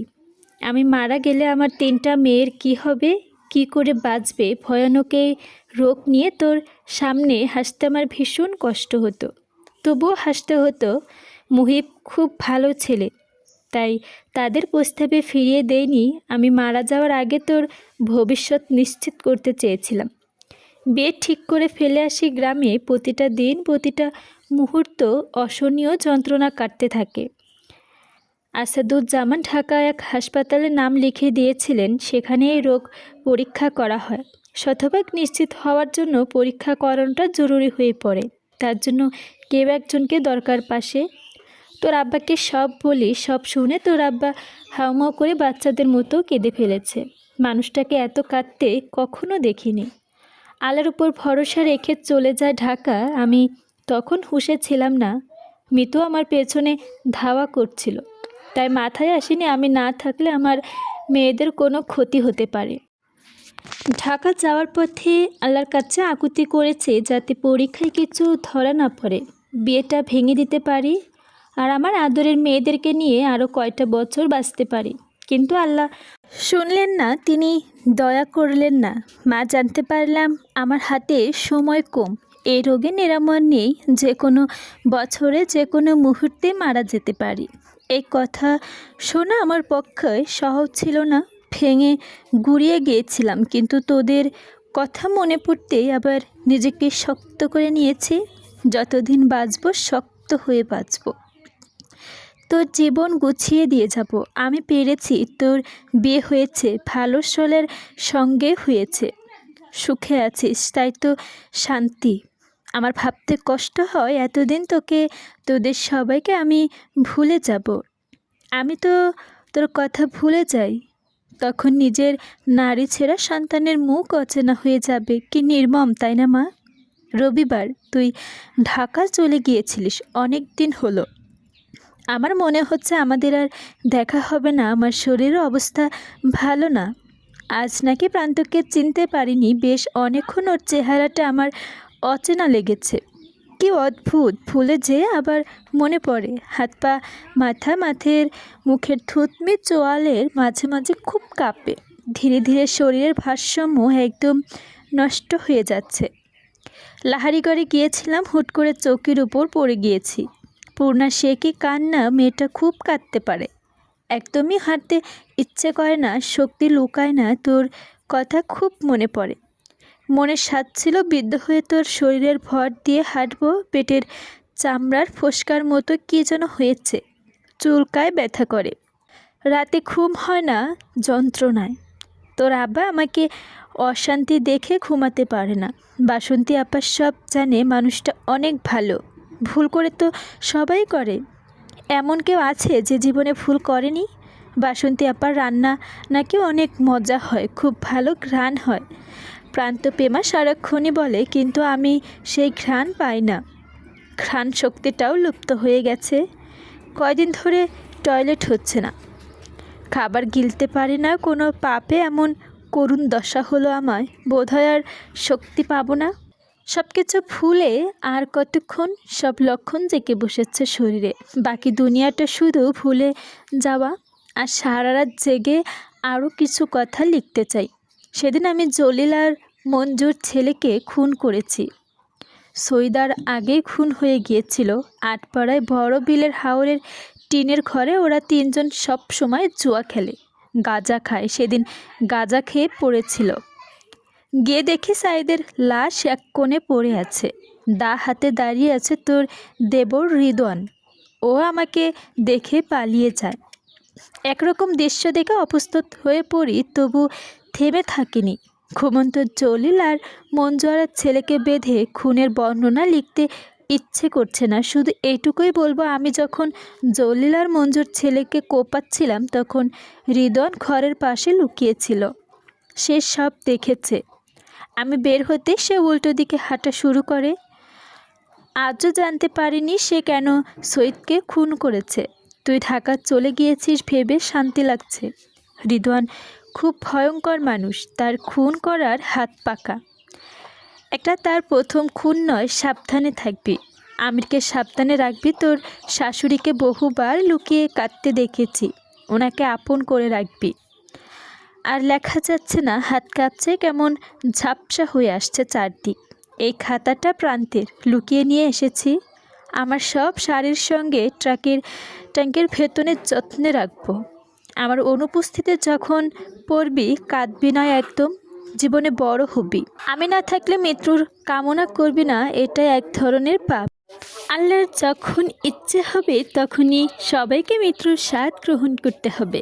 তিনি যে কারণে সৃষ্টি করেছেন তা পূরণ হলেই মৃত্যু ধেয়ে আসবে। শুধু মৃত্যুর কথা স্মরণ রাখবি, কোরআনের পথে চলবি, কোনো পাপে জড়াবি না, অন্যায়কে প্রশ্রয় দিবি না। আমাদের আবার দেখা হবে, আমার মায়ের সঙ্গে আবার দেখা হবে। তুই তো আমার মা, আমার পদ্মজা, আমার 7 রাজার ধন, আমার 3 কন্যা, আমার অহংকার, আমার বেহুস্ত। ভালো থাকবি, খুব ভালো থাকবি আম্মা, কিন্তু সব দেখব। কান্নাকাটি করতে দেখলে ওপারে আমার শাস্তি হবে না, তুই কাঁদবি না। আল্লাহ হাফিজ মা, ভালো থাকিস। পড়া শেষ করে হাতের খাতাটা বুকের সঙ্গে জড়িয়ে ধরে হাপ্তা ছুটতে আম্মা আম্মা বলে কাঁদতে থাকে পদ্মজা। তার আর্তনাদের চারদিক স্তব্ধ হয়ে যায়। 1996 সাল। ঘন কুয়াশার ধবল চাদর সরিয়ে প্রকৃতির ওপর সূর্যের নির্মল আলো ছড়িয়ে পড়েছে। কাচের জানালার পর্দা সরাতেই এক টুকরো মিষ্টি পেল প্রদ্যুর। পদ্মজা সুন্দর মুখশ্রীতে হুমড়ি খেয়ে পড়ে। নিচতলা থেকে মনার কণ্ঠ ভেসে আসলো, আপামনি। মিষ্টি রোদের কোমল ছোঁয়ায় ত্যাগ করে ঘুরে দাঁড়ালো পদ্মজা। আমির আড়মোড়া ভাঙতে ভাঙতে লেপের ওম ছেড়ে উঠে বসে দরজার বাইরে দেখতে পেল পদ্মজাকে। ধনুকের মতো বাঁকা শরীর, সবুজ সুতি শাড়ি, মাথায় লম্বা বেগুনি চওড়া, পিঠের ওপর সাপের মতন তুলছে, পাতলা কোমর উন্মুক্ত। আমির চমৎকার করে হেসে ডাকল, পদ্মবতী। পদ্মজা না তাকিয়ে জবাব দিল, অপেক্ষা করুন, আসছি। আমির মুখ গোমটা করে বললেন, ইদানিং আমাকে একদমই পাত্তা দিচ্ছ না, বুড়ি হয়ে গেছি তো। ওপাশ থেকে আরও সাড়া এলো না। আমির অলস শরীর টেনে নিয়ে বারান্দায় গেল। পদ্মজা বৈঠকখানায় এসে দেখে মোনা সোফার পানের কৌটা নিয়ে বসে আছে। তাকে দেখে দ্রুত উঠে দাঁড়ালো। 9 বছরের মনা এখন 14 বছরের ছটফটানি কিশোরী। পদ্মজা গম্ভীর স্বরে বলল, পান খাওয়ার অনুমতির জন্য ডেকেছিস? মনে নতজানু হয়ে দাঁড়িয়ে আছে। সে মাথা নত অবস্থায় রেখে চোখ উল্টো তাকিয়ে পদ্মজাকে দেখল একবার, এরপর চোখ নামিয়ে নিয়ে বলল, অনেক দিন খায় না আপামনি, একটা খেতে দাও না। মনা চাইলে লুকিয়ে খেতে পারত, কিন্তু সে পদ্মজাকে ডেকে অনুমতি চাইছে। পদ্মজা মনে মনে সন্তুষ্ট হলেও প্রকাশ করলো না। সোফায় বসে প্রশ্ন করলো, পান কে দিয়েছে? সঙ্গে পানের কৌটোটাও আছে দেখেছি। আপা আসছিল, ভীতু কণ্ঠে বলল মনা। কখন? ভোরবেলা। বাসায় আসেনি কেন? কাজে যাচ্ছে তাই। উনি এমনি কেন পানের কৌটোটা নিয়ে আসবেন? তুই স্কুল থেকে ফেরার পথে বস্তিতে গিয়েছিলে? মনা জবাব দিল না। তার চুপ থাকা প্রমাণ করছে পদ্মজার ধারণা সত্য। পদ্মজা আর কথা বাড়ালো না, বলল, একটা পান খাবি? কৌটা সহ বাকি পান সুপারি রহমত চাচাকে দিয়ে তোদের বস্তিতে পাঠিয়ে দে। পদ্মজা চলে যেতে গিয়ে আবার দাঁড়িয়ে পড়ল। তীক্ষ্ণ কণ্ঠে প্রশ্ন করলো, তুই নাকি গণিতে ফেল করেছিস? পদ্মজার প্রশ্নে মনা চোরের মতো দৃষ্টি করে এদিক ওদিক চোখের দৌড়াতে থাকলো। পদ্মজা থমকে উঠল। বলছিস না কেন? আমি প্রতিদিন রাতে সময় নিয়ে তোকে গণিত বুঝিয়েছি, তবুও ফেল করলি কী কারণে? মনা কাঁদো কাঁদো হয়ে বলল, পরীক্ষার আগের দিন পড়িনি। পরীক্ষার আগে সব ঝাপসা ঝাপসা মনে পড়ছিল। কেন পড়িসনি? প্রশ্নটি করল পদ্মজা। পরক্ষণে বলল, সেদিন আমি অসুস্থ ছিলাম, নিচে একবারও আসতে পারিনি। এই সুযোগে পড়া রেখে টিভি দেখছিলি, তাই তো? মনা বাধ্যের মতো মাথা নাড়ালো। পদ্মজা হাসবে না কাঁদবে বুঝতে পারছে না। বেহার মতো আবার স্বীকার করছে পড়া রেখে টিভি দেখছে। ঢাকা আসার পরে বছরের মনাকে স্কুলে রেখে ভর্তি দিয়েছিল সে। এখন মনা 5ম শ্রেণীতে পড়ে। মাথায় বুদ্ধি বলতে কিচ্ছু নেই। সারাক্ষণ টিভি আর টিভি। এত পড়ানোর পরে মাথায় কিচ্ছু রাখতে পারে না। পদ্মজা বিরক্তি নিয়ে জায়গা ছাড়ল। শোবার ঘরে ঢুকতেই আমির আক্রমণ করে বসে। পদ্মজার কোমরের খোলা অংশ হাত রাখতেই পদ্মজার ঠান্ডা বলে ছিটকে সরে যায়। আমির হতভম্ব হয়ে গেল। 2 পা এগোতেই তার ব্যক্তিগত প্রাপ্তবয়স্ক নারীটার রিনরিনে কণ্ঠে ধমক বেরিয়ে এলো, একদম এগোবে না। এই শীতের মধ্যে ভেজা হাতে ছুলেন কিভাবে? আপনি আমার কালো সোয়েটারটা দেখেছেন? পাচ্ছি না, শীতে জমে যাচ্ছে একদম। আমির কিছু বলল না। সে পদ্মজার দিকে আর চোখে তাকিয়ে আছে। পদ্মজা একবার এদিক ওদিক চোখ ঘুরিয়ে কালো সোয়েটারটা খুঁজল। হঠাৎ আমিরের চোখ পড়তেই হেসে বলল, এভাবে সঙ্গের মতো খালি দাঁড়িয়ে আছেন কেন? আমির কিছু একটা বলতে চাচ্ছিল, তখনই বেজে উঠল টেলিফোন। একটা সুযোগে পদ্মজার ঘরের পাশে চলে গেল। কালো সোয়েটারটা যেন কোথায় হারালো, সেটা খুঁজে বেরই করতে পারছে না। এই সোয়েটারটা পরে সে খুব স্বাচ্ছন্দ্য বোধ করে। আমি টেলিফোন রেখে পদ্মজাকে ডেকে জানালো সে বের হবে, জরুরি দরকার। পদ্মজা সোয়েটারে খোঁজ রেখে তাড়াতাড়ি করে খাবার পরিবেশন করে। আমির খাওয়া দাওয়া শেষ করে প্রতিদিনের মতো পদ্মজার কপালে চুমু দিয়ে অফিসের উদ্দেশ্যে বেরিয়ে যায়। পদ্মজা তৈরি হয় রোকেয়া হলে যাওয়ার জন্য। ঢাকা বিশ্ববিদ্যালয়ে পড়ার সুবাদে রোকেয়া হলে অনেক মেয়েকেই চিনি।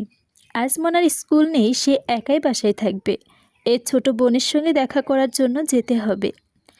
আমিরের তো কখনোই ছুটি নেই, নিজের ব্যবসা যখন তখন কাজ পড়ে যায়। রোকেয়া হলের চারপাশ সবুজ গাছের আবৃত্তি। পদ্মজা গেটের বাইরে গাড়ি রেখে এসেছে। হিম শীতল বাতাসে চোখ জোড়া ঠান্ডায় চলছে। তার পরনে বোরকা, মুখে নিকাব। রোকেয়া হলের ভবনে এসে জানতে পারল যার খোঁজে এসেছে সে নেই। চারদিক নিরিবিলি, প্রায় সবাই ক্যাম্পাসে। নির্জন পরিবেশে এমন ঠান্ডা বাতাস রোমাঞ্চকর অনুভূতি দেয়। রোকেয়া হলে নিয়ে একবার এসেছে সে। পদ্মজা ভবনের নিচতলায় শেষ মাথায় কাছাকাছি গিয়ে ঘুরে দাঁড়ানোর জন্য, তখন অতি সূক্ষ্ম একটা শব্দ ভেসে এলো।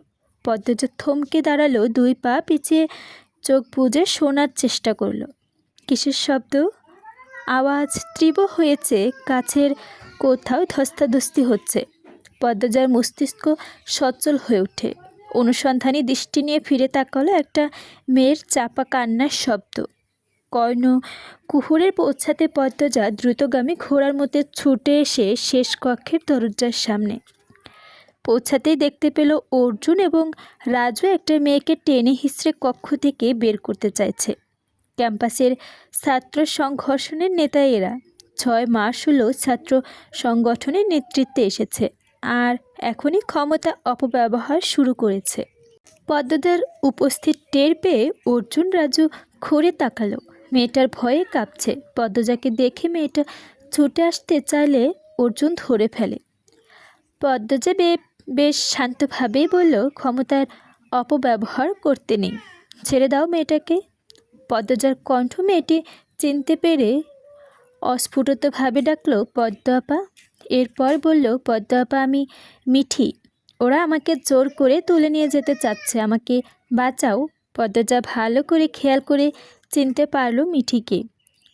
অর্জুন মিঠির গালে শরীরের সব শক্তি দিয়ে থাপ্পড় মেরে রাজুকে বলল, এর ঘাড়ে উঠা। এই আপনি সরেন, মাঝে হাত ঠুকাবেন না, বিরক্তি করা একদম পছন্দ হয় না আমার। পদ্মজা বাধ্য হয়ে দাঁড়ালো। দেখো, মা জাতি এভাবে অপমান করতে নেই। হাতে ক্ষমতা পেয়েছ, সৎভাবে চলো, সবার ভালোবাসা পাবে। এভাবে অন্যের ইজ্জত নষ্ট করেছো, সেই সঙ্গে নিজেদের পাপই করছো। এই ফুট এখান থেকে নীতিকথা শোনাতে আসছো? অর্জুন পদ্মজাকে ঠেলে সরিয়ে দিতে চাইল। পদ্মজার জায়গা আটকে থেকে বলল, ভালোভাবে বলছি, ভেজাল না করে ছেড়ে দাও। নারীদেরকে নারী রূপে থাকতে দাও, শক্ত হতে বাধ্য করো না। অর্জুন রাগে দাঁতে দাঁত কামড়ে বলল, আর একটা কথা বলে জামা কাপড় খুলে মাঠে ছেড়ে দেব। কথাটা শেষ করে যখন পলক ফেলতে পারল না, তার আগে পদ্মজার 5 আঙ্গুলের দাগ বসে অর্জুনের ফর্সা গালে। অর্জুন রক্তিম চোখে কিরমির করে তাকালো। মিঠিকে ছেড়ে চেপে ধরল পদ্মজার গাল। পদ্মজার সঙ্গে সঙ্গে লাথি বসিয়ে দিল অর্জুনের অঙ্গ কষে বরাবর। কোকিয়ে উঠল অঙ্গ কষে 2 হাতে রেখে বসে অর্জুন। রাজু গালিগালাজ করে পদ্মজার দিকে তেড়ে আসে। পদ্মজা মেঝে থেকে ইট তুলে ছুঁড়ে মারে রাজুর মাথা লক্ষ্য করে। ভয়ের চোখ বন্ধ করে ফেলল মিঠি। রাজু কপাল ফেটে রক্ত ধারা নামছে। অর্জুন আকস্মিক তেড়ে এসেছে, পদ্মজার নেকাব টেনে খুলল। পদ্মজার ঘোলা চোখে ভয়ঙ্কর চাহনি, রক্ত জবার মতো ঠোঁটের কাঁপুনি অর্জুনের অন্তর কাঁপিয়ে তুলে। কিন্তু সে থামল না, প্রস্তুত হলো হামলা করতে। পদ্মজার কাঁধের ব্যাগ থেকে ছুরি বের করে টানে বসালো অর্জুনের গলায়। এই দৃশ্য দেখে মিঠির শরীর কাঁপতে থাকে। অর্জুন চিৎকার করে বসে পড়ে। গলায় হাত দিয়ে দেখে গলাটা তখনও শরীরের থেকে আলাদা হয়ে যায়নি। চামড়া ছিঁড়েছে শুধু, তার হৃৎপিণ্ড মাত্রই যেন মৃত্যুর সাক্ষাৎ পেল। পদ্মজার অভিজ্ঞতা হাত থেকে কলিজা শুকিয়ে দিয়েছে। মেঝেতে বসে হাঁপাচ্ছে সে। পদ্মজার ছুরি রক্ত অর্জুনের গেঞ্জিতে মুছতে বলল, তোমাদের ভাগ্য ভালো পদ্মজার হাতে পড়েছ, হেমলতার হাতে পড়নি। মিঠিকে প্রশ্ন করলো, আমার জানা মতে তুমি 1ম বর্ষে আছো। তোমরা অন্য ভবনে 2য় তলায় থাকার কথা, এখানে আসলে কি করে? মিঠি ভয় পেয়ে এখনও পুরোপুরি কাটেনি। সে ঠোঁট ভিজিয়ে নিয়ে বলল, আমি গত কয়দিন অসুস্থ ছিলাম, ক্যাম্পাসে যেতে পারিনি। অর্জুন দাদা নাজমাকে নিয়ে আমাকে ডেকেছিল, অমনি চলে এসেছ। কয়দিন আগে 3য় বর্ষের একটা মেয়েকে কি হাল হয়েছে দেখনি, শুনোনি? এরপরে এদের ডাকে সাড়া দিলে কেন? না দিয়েও উপায় নাই। পদ্মজার কথা বাড়ালো না, মিঠিকে নিয়ে বেরিয়ে পড়ে কামরা থেকে। নিকাব পড়তে পড়তে বলল, এসব বেশি দিন সহ্য করা যায় না। মেয়েদের হলে একা থাকে পড়াশোনার জন্য, এসব নির্যাতনের শিকার হওয়ার জন্য নয়। তোমাদের চেনা জানা যারা এদের নির্যাতনের ভুক্তভোগী, তাদের সবার নামে তালিকা আমাকে দিতে পারবে? মিঠি জানতে চাইল, কেন? সবাইকে নিয়ে প্রশাসনের কাছে যাব, তাদের নীরবতা তার কাছে মেনে না। ক্যাম্পাসে আসার পর থেকে নেতাকর্মীদের অপকর্ম দেখছি, থামানোর চেষ্টা করছি। 1 জন 2 জন থামো, আর 10 জন বাড়ে। এবার আমাদের আন্দোলন করতে হবে। মিঠি মিনমিনিয়ে বলল, কেউ ভয়ে আন্দোলন করতে চায় না। শুনেছি অনেকবার দিন তারিখ ঠিক হয়েছে, এরপর যাদের আসার কথা ছিল তারা মাঝে মধ্যে 80 ভাগই আসতো না। অনেকের বাসায় আক্রমণ করা হয়, পদ্মজার বুক ফুঁড়ে দীর্ঘশ্বাস বেরিয়ে আসে। সমাজের মেয়েরা এত দুর্বল, তাদের দেহে কুলায়িত আকর্ষণীয় ছন্দগুলো না থাকলে হয়তো তারাও সাহসী হতো। ছন্দহরণের ভয় থাকতো না, কাউকে ভয় পেতে হতো না। পদ্মজা মিঠিকে বলল, তুমি বরং কয়দিন বাড়ি থেকে ঘুরে আসো। এখানে থাকা তোমার জন্য এখন বিপজ্জনক। আমি আগামীকাল গ্রামে যাচ্ছি, আমার আম্মার মৃত্যুবার্ষিকী। ছোট বোনের মেট্রিক পরীক্ষা 1.5 মাস পর। আরেক বোনের বিয়ে দেওয়ার কথা ভাবছি। 1.5-2 মাসের মতো গ্রামে থাকবো। এরপর এসে এই নেতাদের ব্যবস্থা করব। তোমার বয়সের শিখা আছে না?